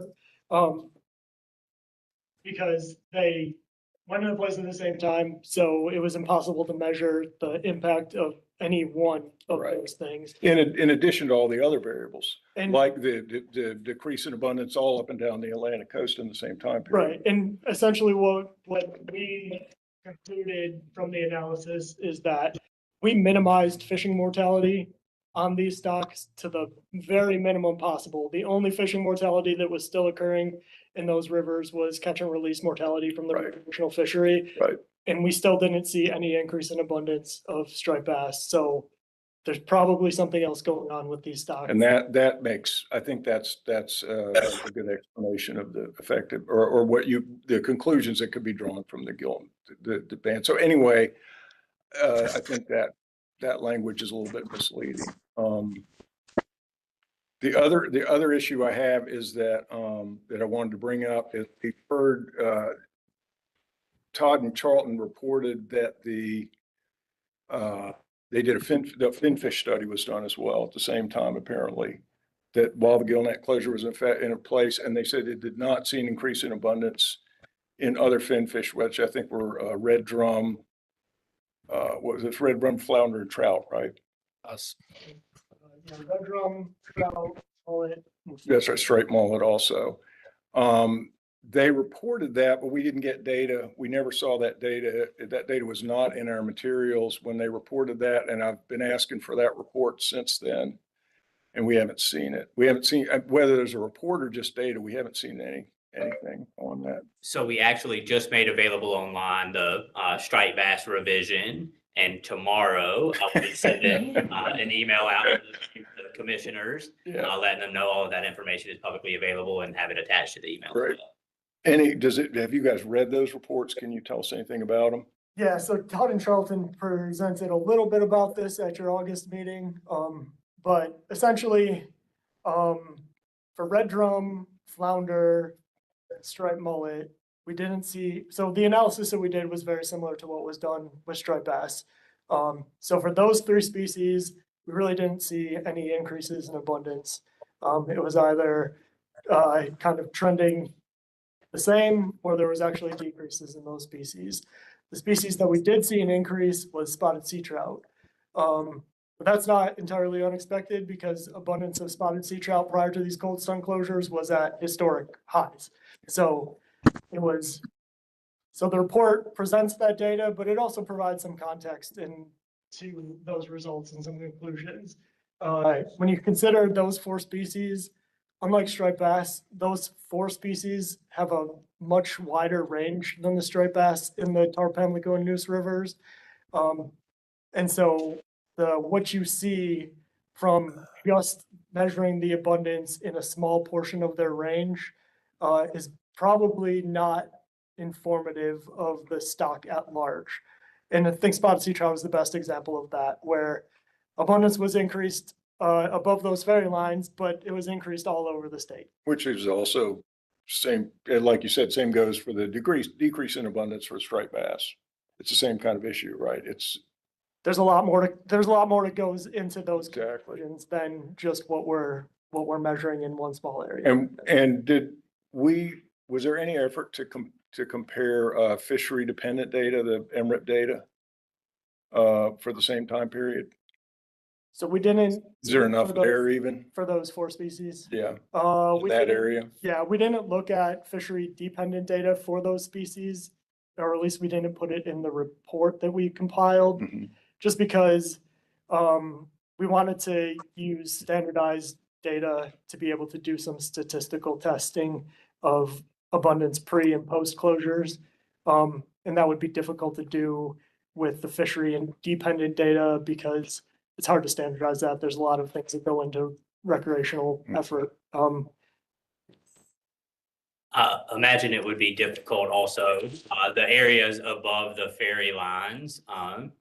There are some MRIP sites above those, so we do capture that area, but it's not a ton of sites. And I imagine trying to parse out landings from that specific part of the river would be, we would get into an area where MRIP struggles to have that granularity. Okay, thank you. Looking forward to seeing that. Missed by a day.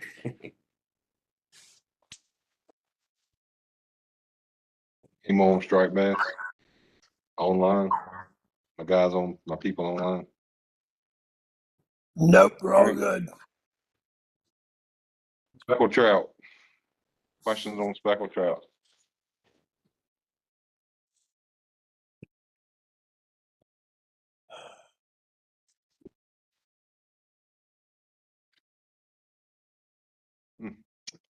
It was very cold during the cold stun this year. One of the things that Lucas kind of presented on at the February commission meeting, and that we've since then have been able to get out and look at even more temperature data, is that not only did it get very cold, the water got very cold, it stayed cold for a long time, which really is one of the major concerning things for a cold stun. So it'll be interesting to see the effect that has. 2 in a row, that's gonna be interesting.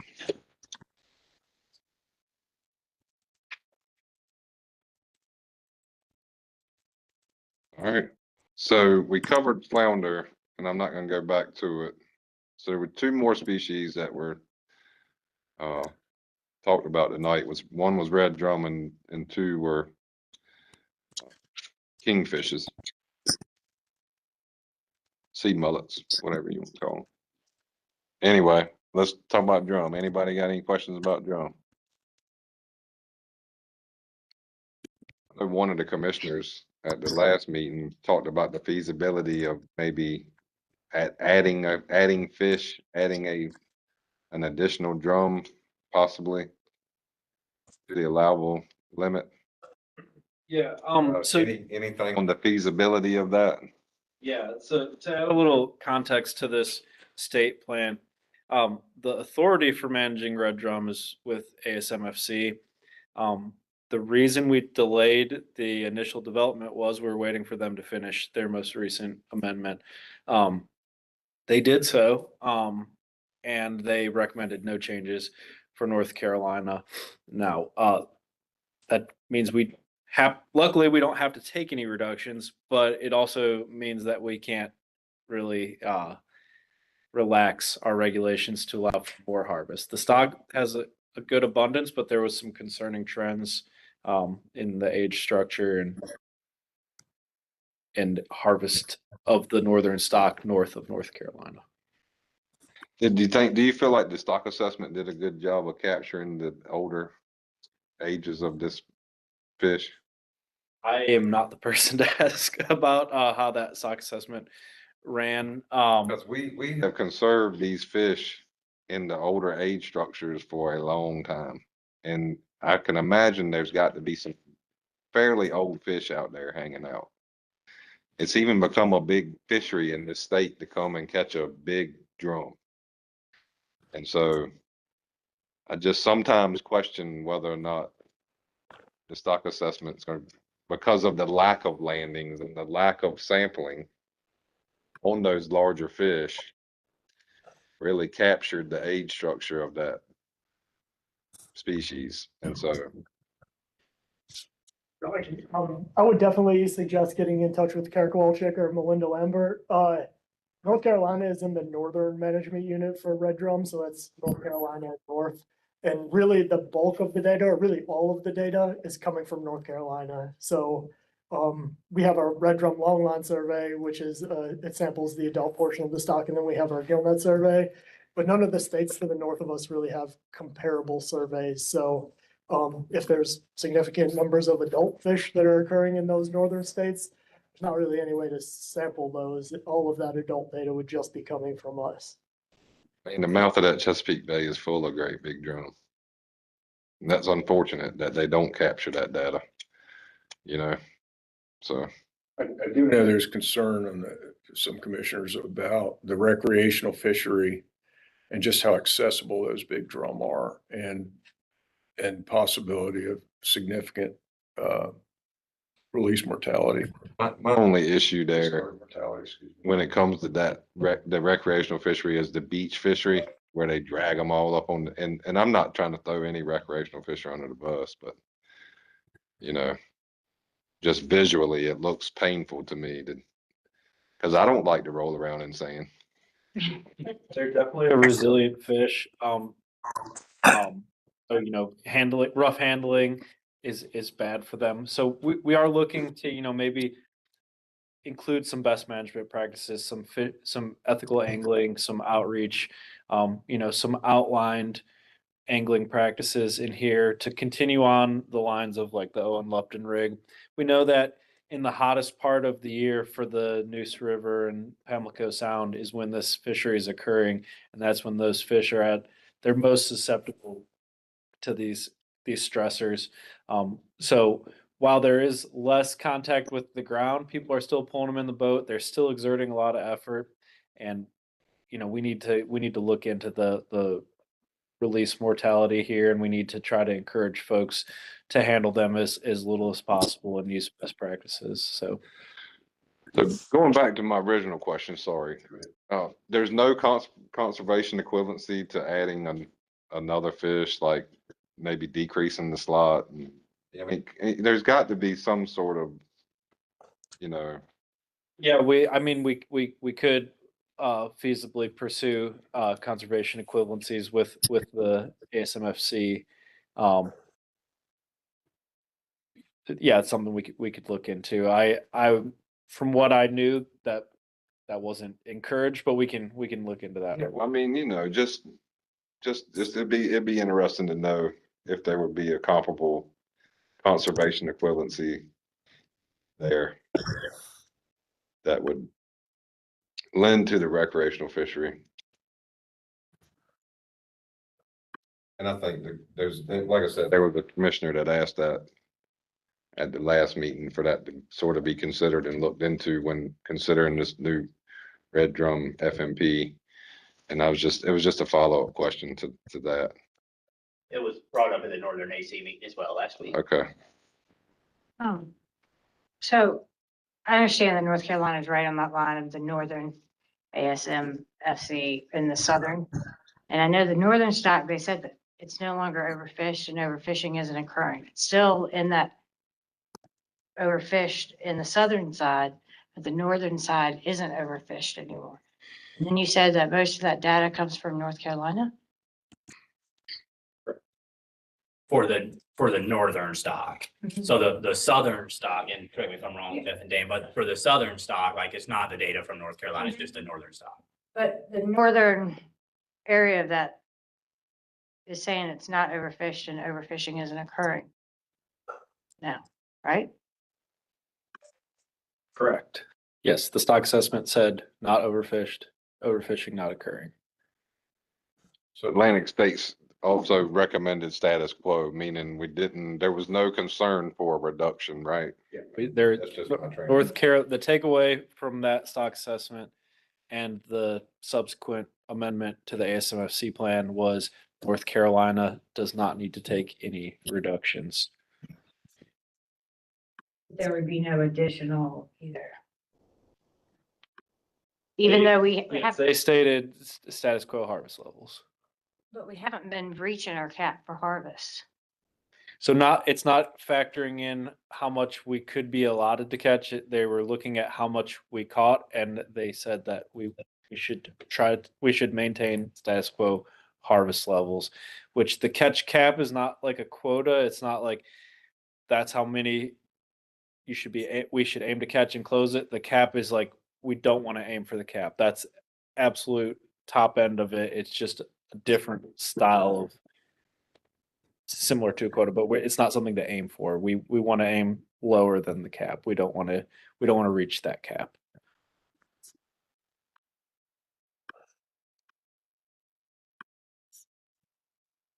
Just real quick, I'm wondering if there are discard mortality studies on these old fish. Do you know, has anybody done anything like this on these, then in their spawning mode? Do you know? That once again, I'm going to point you to the species leads. Unfortunately, Dan and I are more generalists for these species. If you get into these higher detail questions about the biology, I would point you to them. I couldn't say. Well, and I'm wondering if we could mandate maybe some handling practices. Has that been done? Has it been done with other species? I know it's been done with, gear restrictions like circle hooks and those sort of things, but There's precedent in other states for handling, like you can't take tarpon out of the water. that's exactly what I was thinking. Because I see some pictures of these. Or you just can't You can't kill. No, there you see picture after picture of guys cradling these giant fish. We went through a no harvest rule for tarpon recently within the past 5 years or so. So it went from being able to harvest one to not being able. I didn't know if that rule included not taking them out of the water or not. As far as I know, it's just a no harvest. There might be, I think there would probably be appetite for considering that on the commission. Yeah, that's absolutely something we can consider, and these are just the type of ideas we're looking for. And Mr. Service, there is a new study, and I don't know quickly if the division can comment on this or not, but it's a collaborative, I believe, between the Marine and Estuary Foundation and the division putting satellite tags out. Am I not correct there? Okay, so there is a new study initially that was initially started last year. Yeah, we collaborated with the Marine and Estuary Foundation. They provided some funding and some tags. The division has been primarily the ones doing the tagging. That's satellite tagging for red drum, and I don't think that the primary study objective of that is to get a discard mortality. It's primarily tracking movement. Although that is something that we could get an indicator or two based on satellite tag movements, possibly, that you don't see one back or what. I don't know. Are they pop off tags? They're gonna pop off anyway then. All right, well, never mind. And I think with red drum, of course, this is just anecdotal information, but they really do seem like those adult red drum are very resilient fish. If you handle them properly, if you fight them properly, if you release them properly, they do very, very well as long as they're not deep hooked. It is, just for me personally, with the switch to a little bit more light tackle style, popping cork, rattle trap type fisheries for these rather than soaking dead bait with heavier gear. I can see, and we heard this from one of the Southern Advisory last week also, a little bit more of with the switch to those types of gear, a little bit more stress on the fish in that fight just because of the lighter gear is typically longer. It's in the heat of the day. There is some concern from the public for that fishery, for those older red drum. And I think that's absolutely the type of input that we like to hear from the advisory committee members, from the public, from the commissioners themselves. So we actually do know what to explore in the plan as early as possible. So this is fantastic input. And I believe Prasad just, she joined a little bit ago and just put a chat in there. I'll have to figure out how to look at it. I can look at it for you. Yeah, let me get that. Is the microphone not working? Probably. Maybe. Prasad, are you able to speak? Yes. Yes, I just had a question about a little clarification on earlier when you guys were discussing the gill netting and the kingfish and redfish. Are you referring to king mackerel or were they referring to kingfish as in Virginia sea mullet. I just was a little Virginia- confused earlier and I put a note on my paper and I was just hoping for a little clarity there. Talking about sea mullet. Okay, talking about sea mullet. Okay, perfect. Thank you so much for taking the time to answer that question. I appreciate it.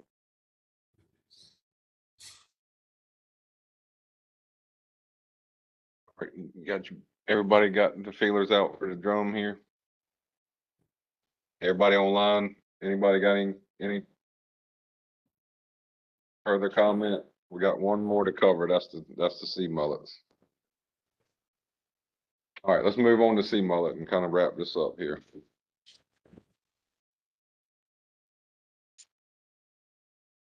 Do we have access to the movement of the tags that they're putting on, the satellite tags? Yes, so the North Carolina Marine and Estuary Foundation built a publicly available like dashboard where you can go see that movement. It's not real-time movement. There is a built-in lag time, just so, you know, I can't say like, oh, that red drum is sitting in this creek right here. I'm gonna go. But it is publicly available on their website. And if the committee would like, I can send that out to y'all. Yeah, that'd be great, Jesse, if you could provide that for everybody. Also, yeah, I guess if with the me pop up, right, we would have to wait for them to pop off to transmit that data anyways.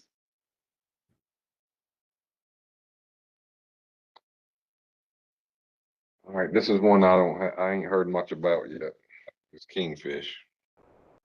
That division really hadn't said much.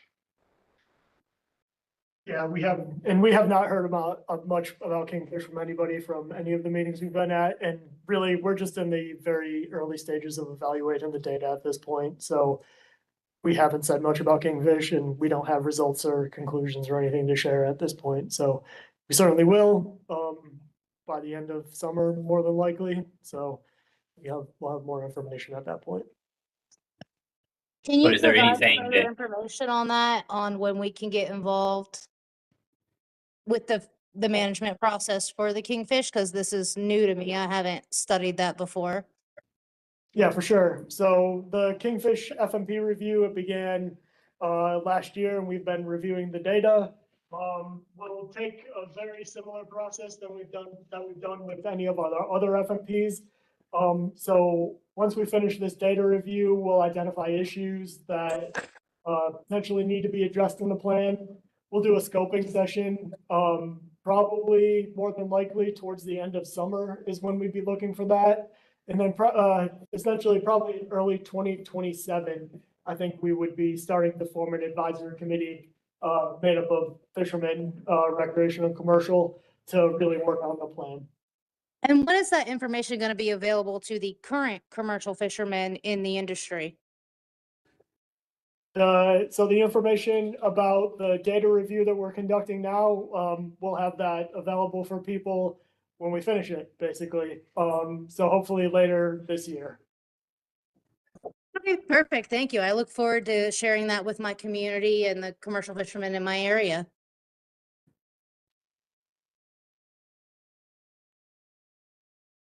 And I do just want to take a quick moment to say, if there is anything that folks know that is an issue with the kingfish fishery, anything that y'all would like to see addressed, now is the perfect opportunity to go ahead and bring that up. I don't know if, I mean, this is the Shellfish Crustacean AC, so I don't know if any of y'all participate in the kingfish fishery or are close with anybody that does. But the earlier we can be advised of issues that people would like to see addressed, the better.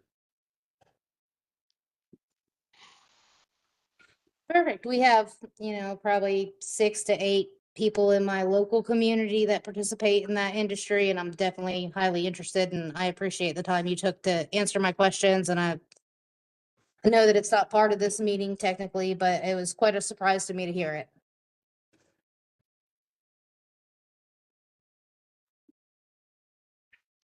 Yeah, so like I said, the division hasn't said a lot about kingfish yet, and so there'll be plenty of opportunity moving forward to discuss this. As I think I just heard 2027, early 2027, you're gonna try to put this in motion officially? So we're working on the data review. once we finish that up, we'll do a scoping like we've done with other Right. plans to get input from the public about what issues they feel like need to be addressed. And then once we start working on the draft of the plan, we'll announce when we'll put together an advisory committee to provide input on that plan. An anticipation date, any broad range here, Early 2027. early 2027. So you've got a good solid year to ponder all of this and to ask any questions that you have that may arise. And then the real conversation will start after they get all their stuff together to bring it to the table. So there's no immediate effect here that's gonna happen. I wouldn't take it that way. I would just, they're saying that this issue is on the horizon and it will be talked about at some point, possibly starting in early 2027. Absolutely. I appreciate that. Giving the community the time to get their resources together and to speak their mind and say what they feel about the country is super important. So I think it's really important to get that information out to people before the management decisions are made. There we go.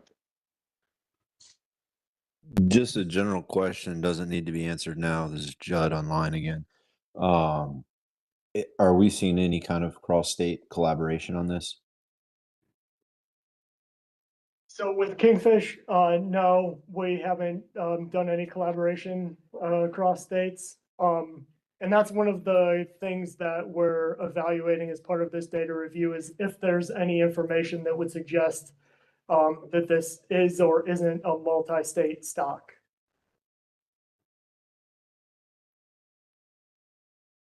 But so this is a North Carolina fishery management plan, and it's a North Carolina effort to look at what the status of kingfish is in North Carolina and then the management of kingfish in North Carolina.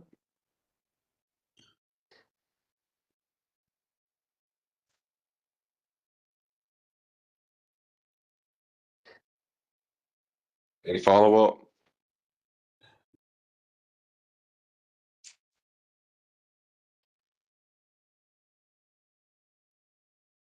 Hearing none. All right, so I think that addresses our roundtable, but then we have an issues from AC members portion here. If there's any issues from any, I would like to say thank you for starting these again. I know this kind of came as a directive, but I know it makes, not that my feelings matter, but it makes me feel like we kind of have a little bit more time to be an advisory board. I know you guys are bare bones budget. And I just want to say that when I talk about collaboration, it doesn't necessarily mean always on the boat, but if we could help in any way possible, because you can only do so much in a day. We understand that, but sometimes we have a lot of people that can help maybe do something a little bit one way or another. But I'd love to keep having these if possible, even if they have to be here. So less budget strain. But just want to throw that out there. Well, I know, in speaking with the chairman, Sammy Corbett, he that absolutely values the advisory committee input. And I think hearing that, like that advisory committee members want to get together and discuss this stuff, even when it's not a specific action that they must take, is really, really good feedback. And hopefully this is something we can continue to do moving forward and actually meet every quarter again. I would do that.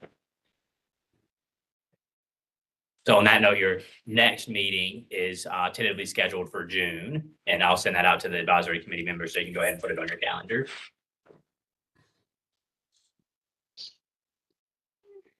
and then anybody else? Any other issues? Do we have a timeline for the blue crab thing? I just had to ask. So there was a motion made at the February commission meeting to add it to the agenda for May, for the May commission meeting. And I think the language from the motion was to include a possible vote on adaptive management. That motion ultimately failed, but the chairman did say that he still would like to have blue crab on the agenda for May. I think that there was some hope that there may be some additional data to look at in May. I don't know that that'll be the case. I think any data we would have would be very, very preliminary.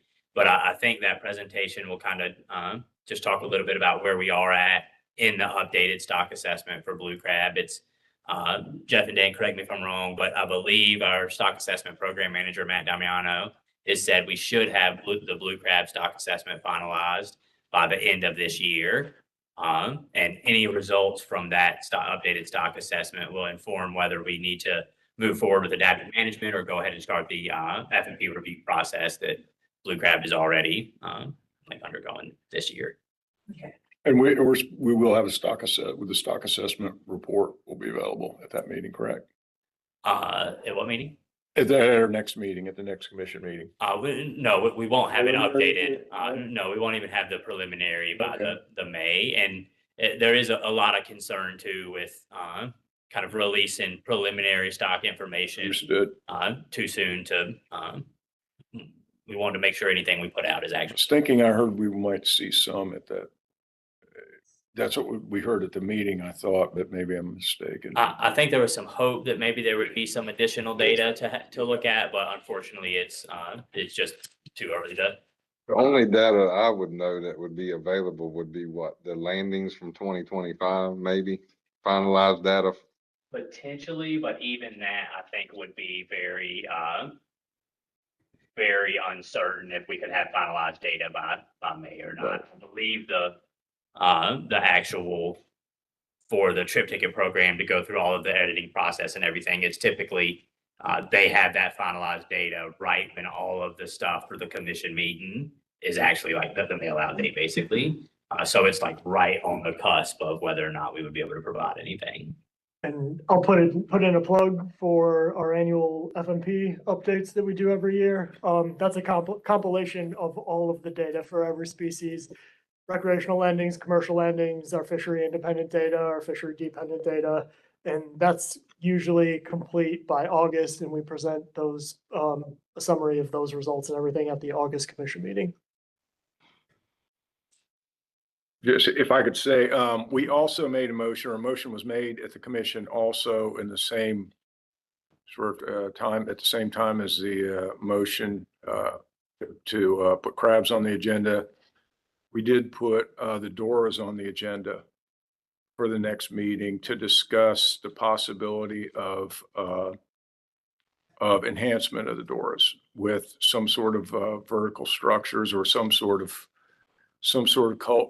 culture reefs or something to give the oysters a chance to get up out of that anoxic zone. We asked for a report on that. We were given a very detailed report of how complex that might be, but there are other possibilities I think that might be discussed. So we did ask that will come up at the next commission meeting, right?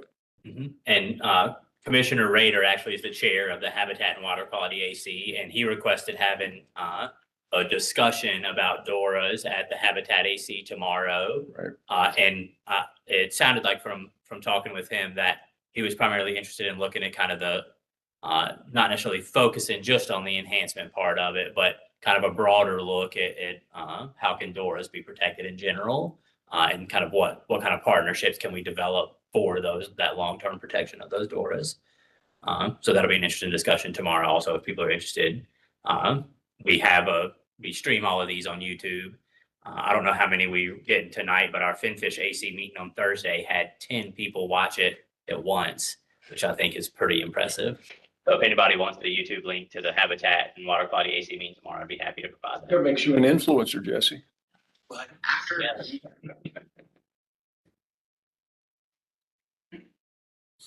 Any other individual issues?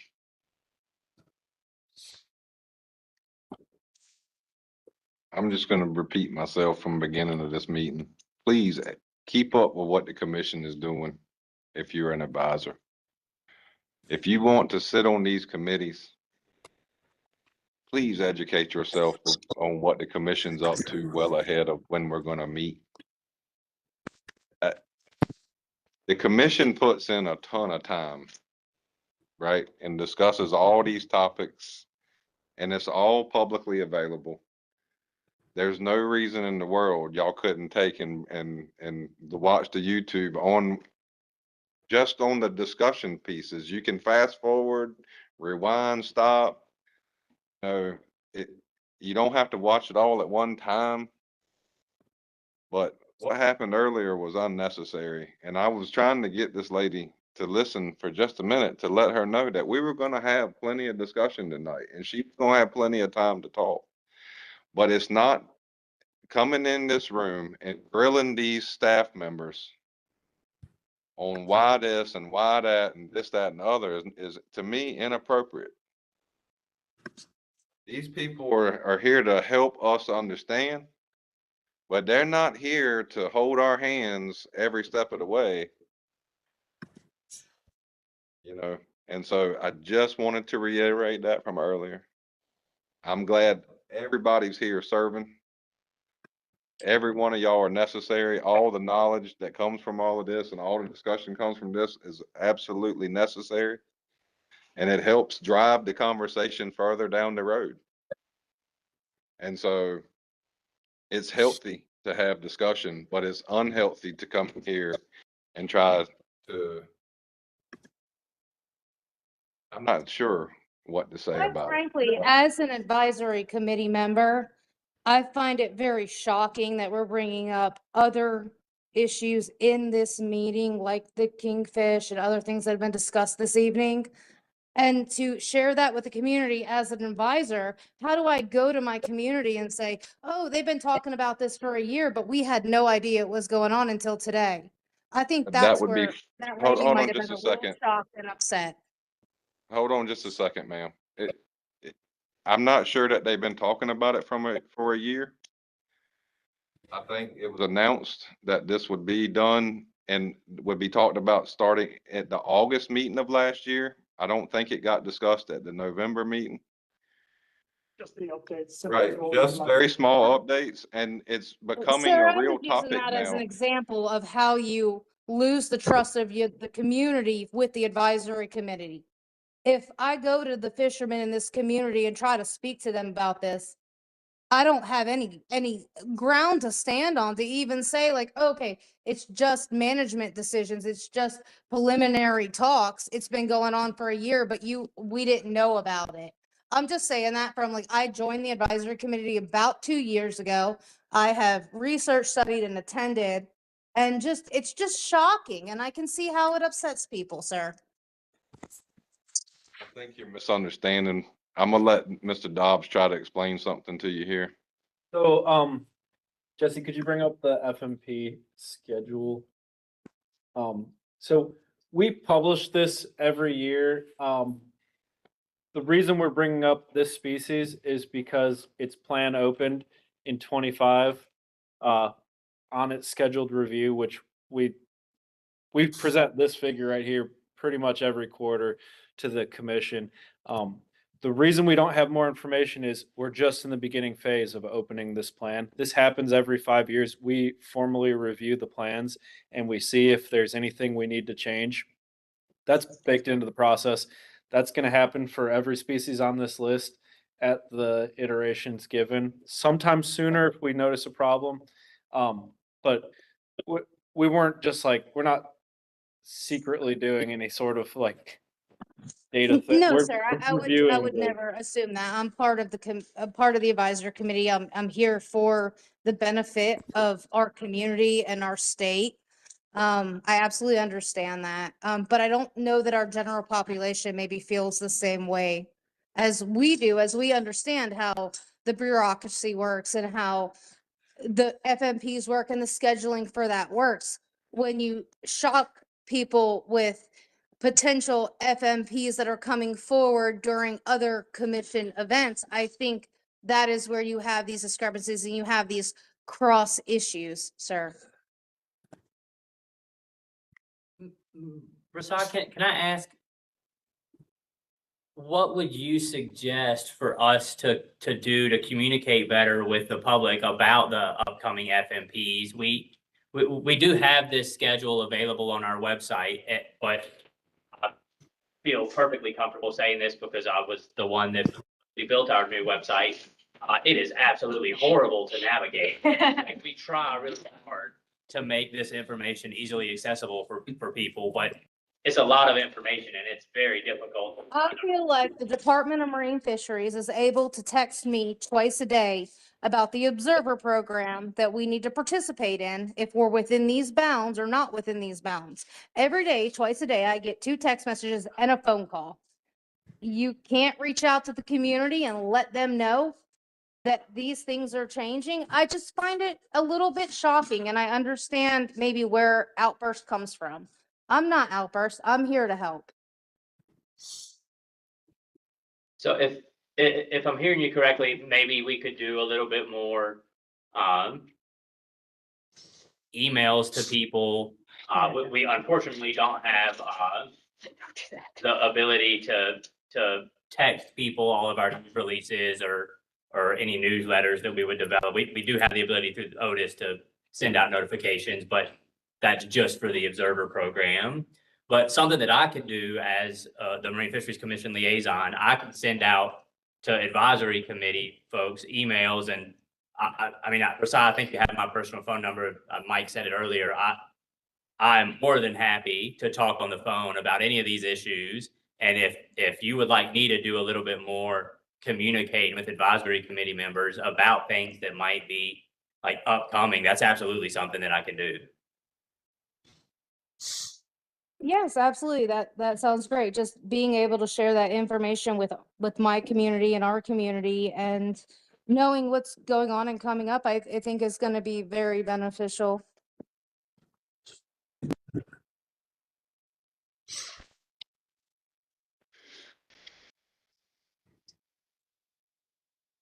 Okay.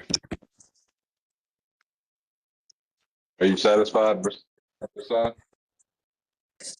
Oh, yes, sir. I thought I was just sitting as an advisor committee member where I could, share what our community feels Sure, yeah, about no, the federal management process and the state management process.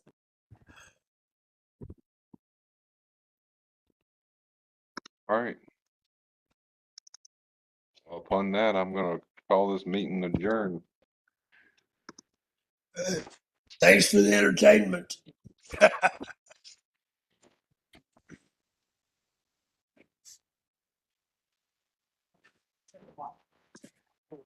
Thank you, folks online.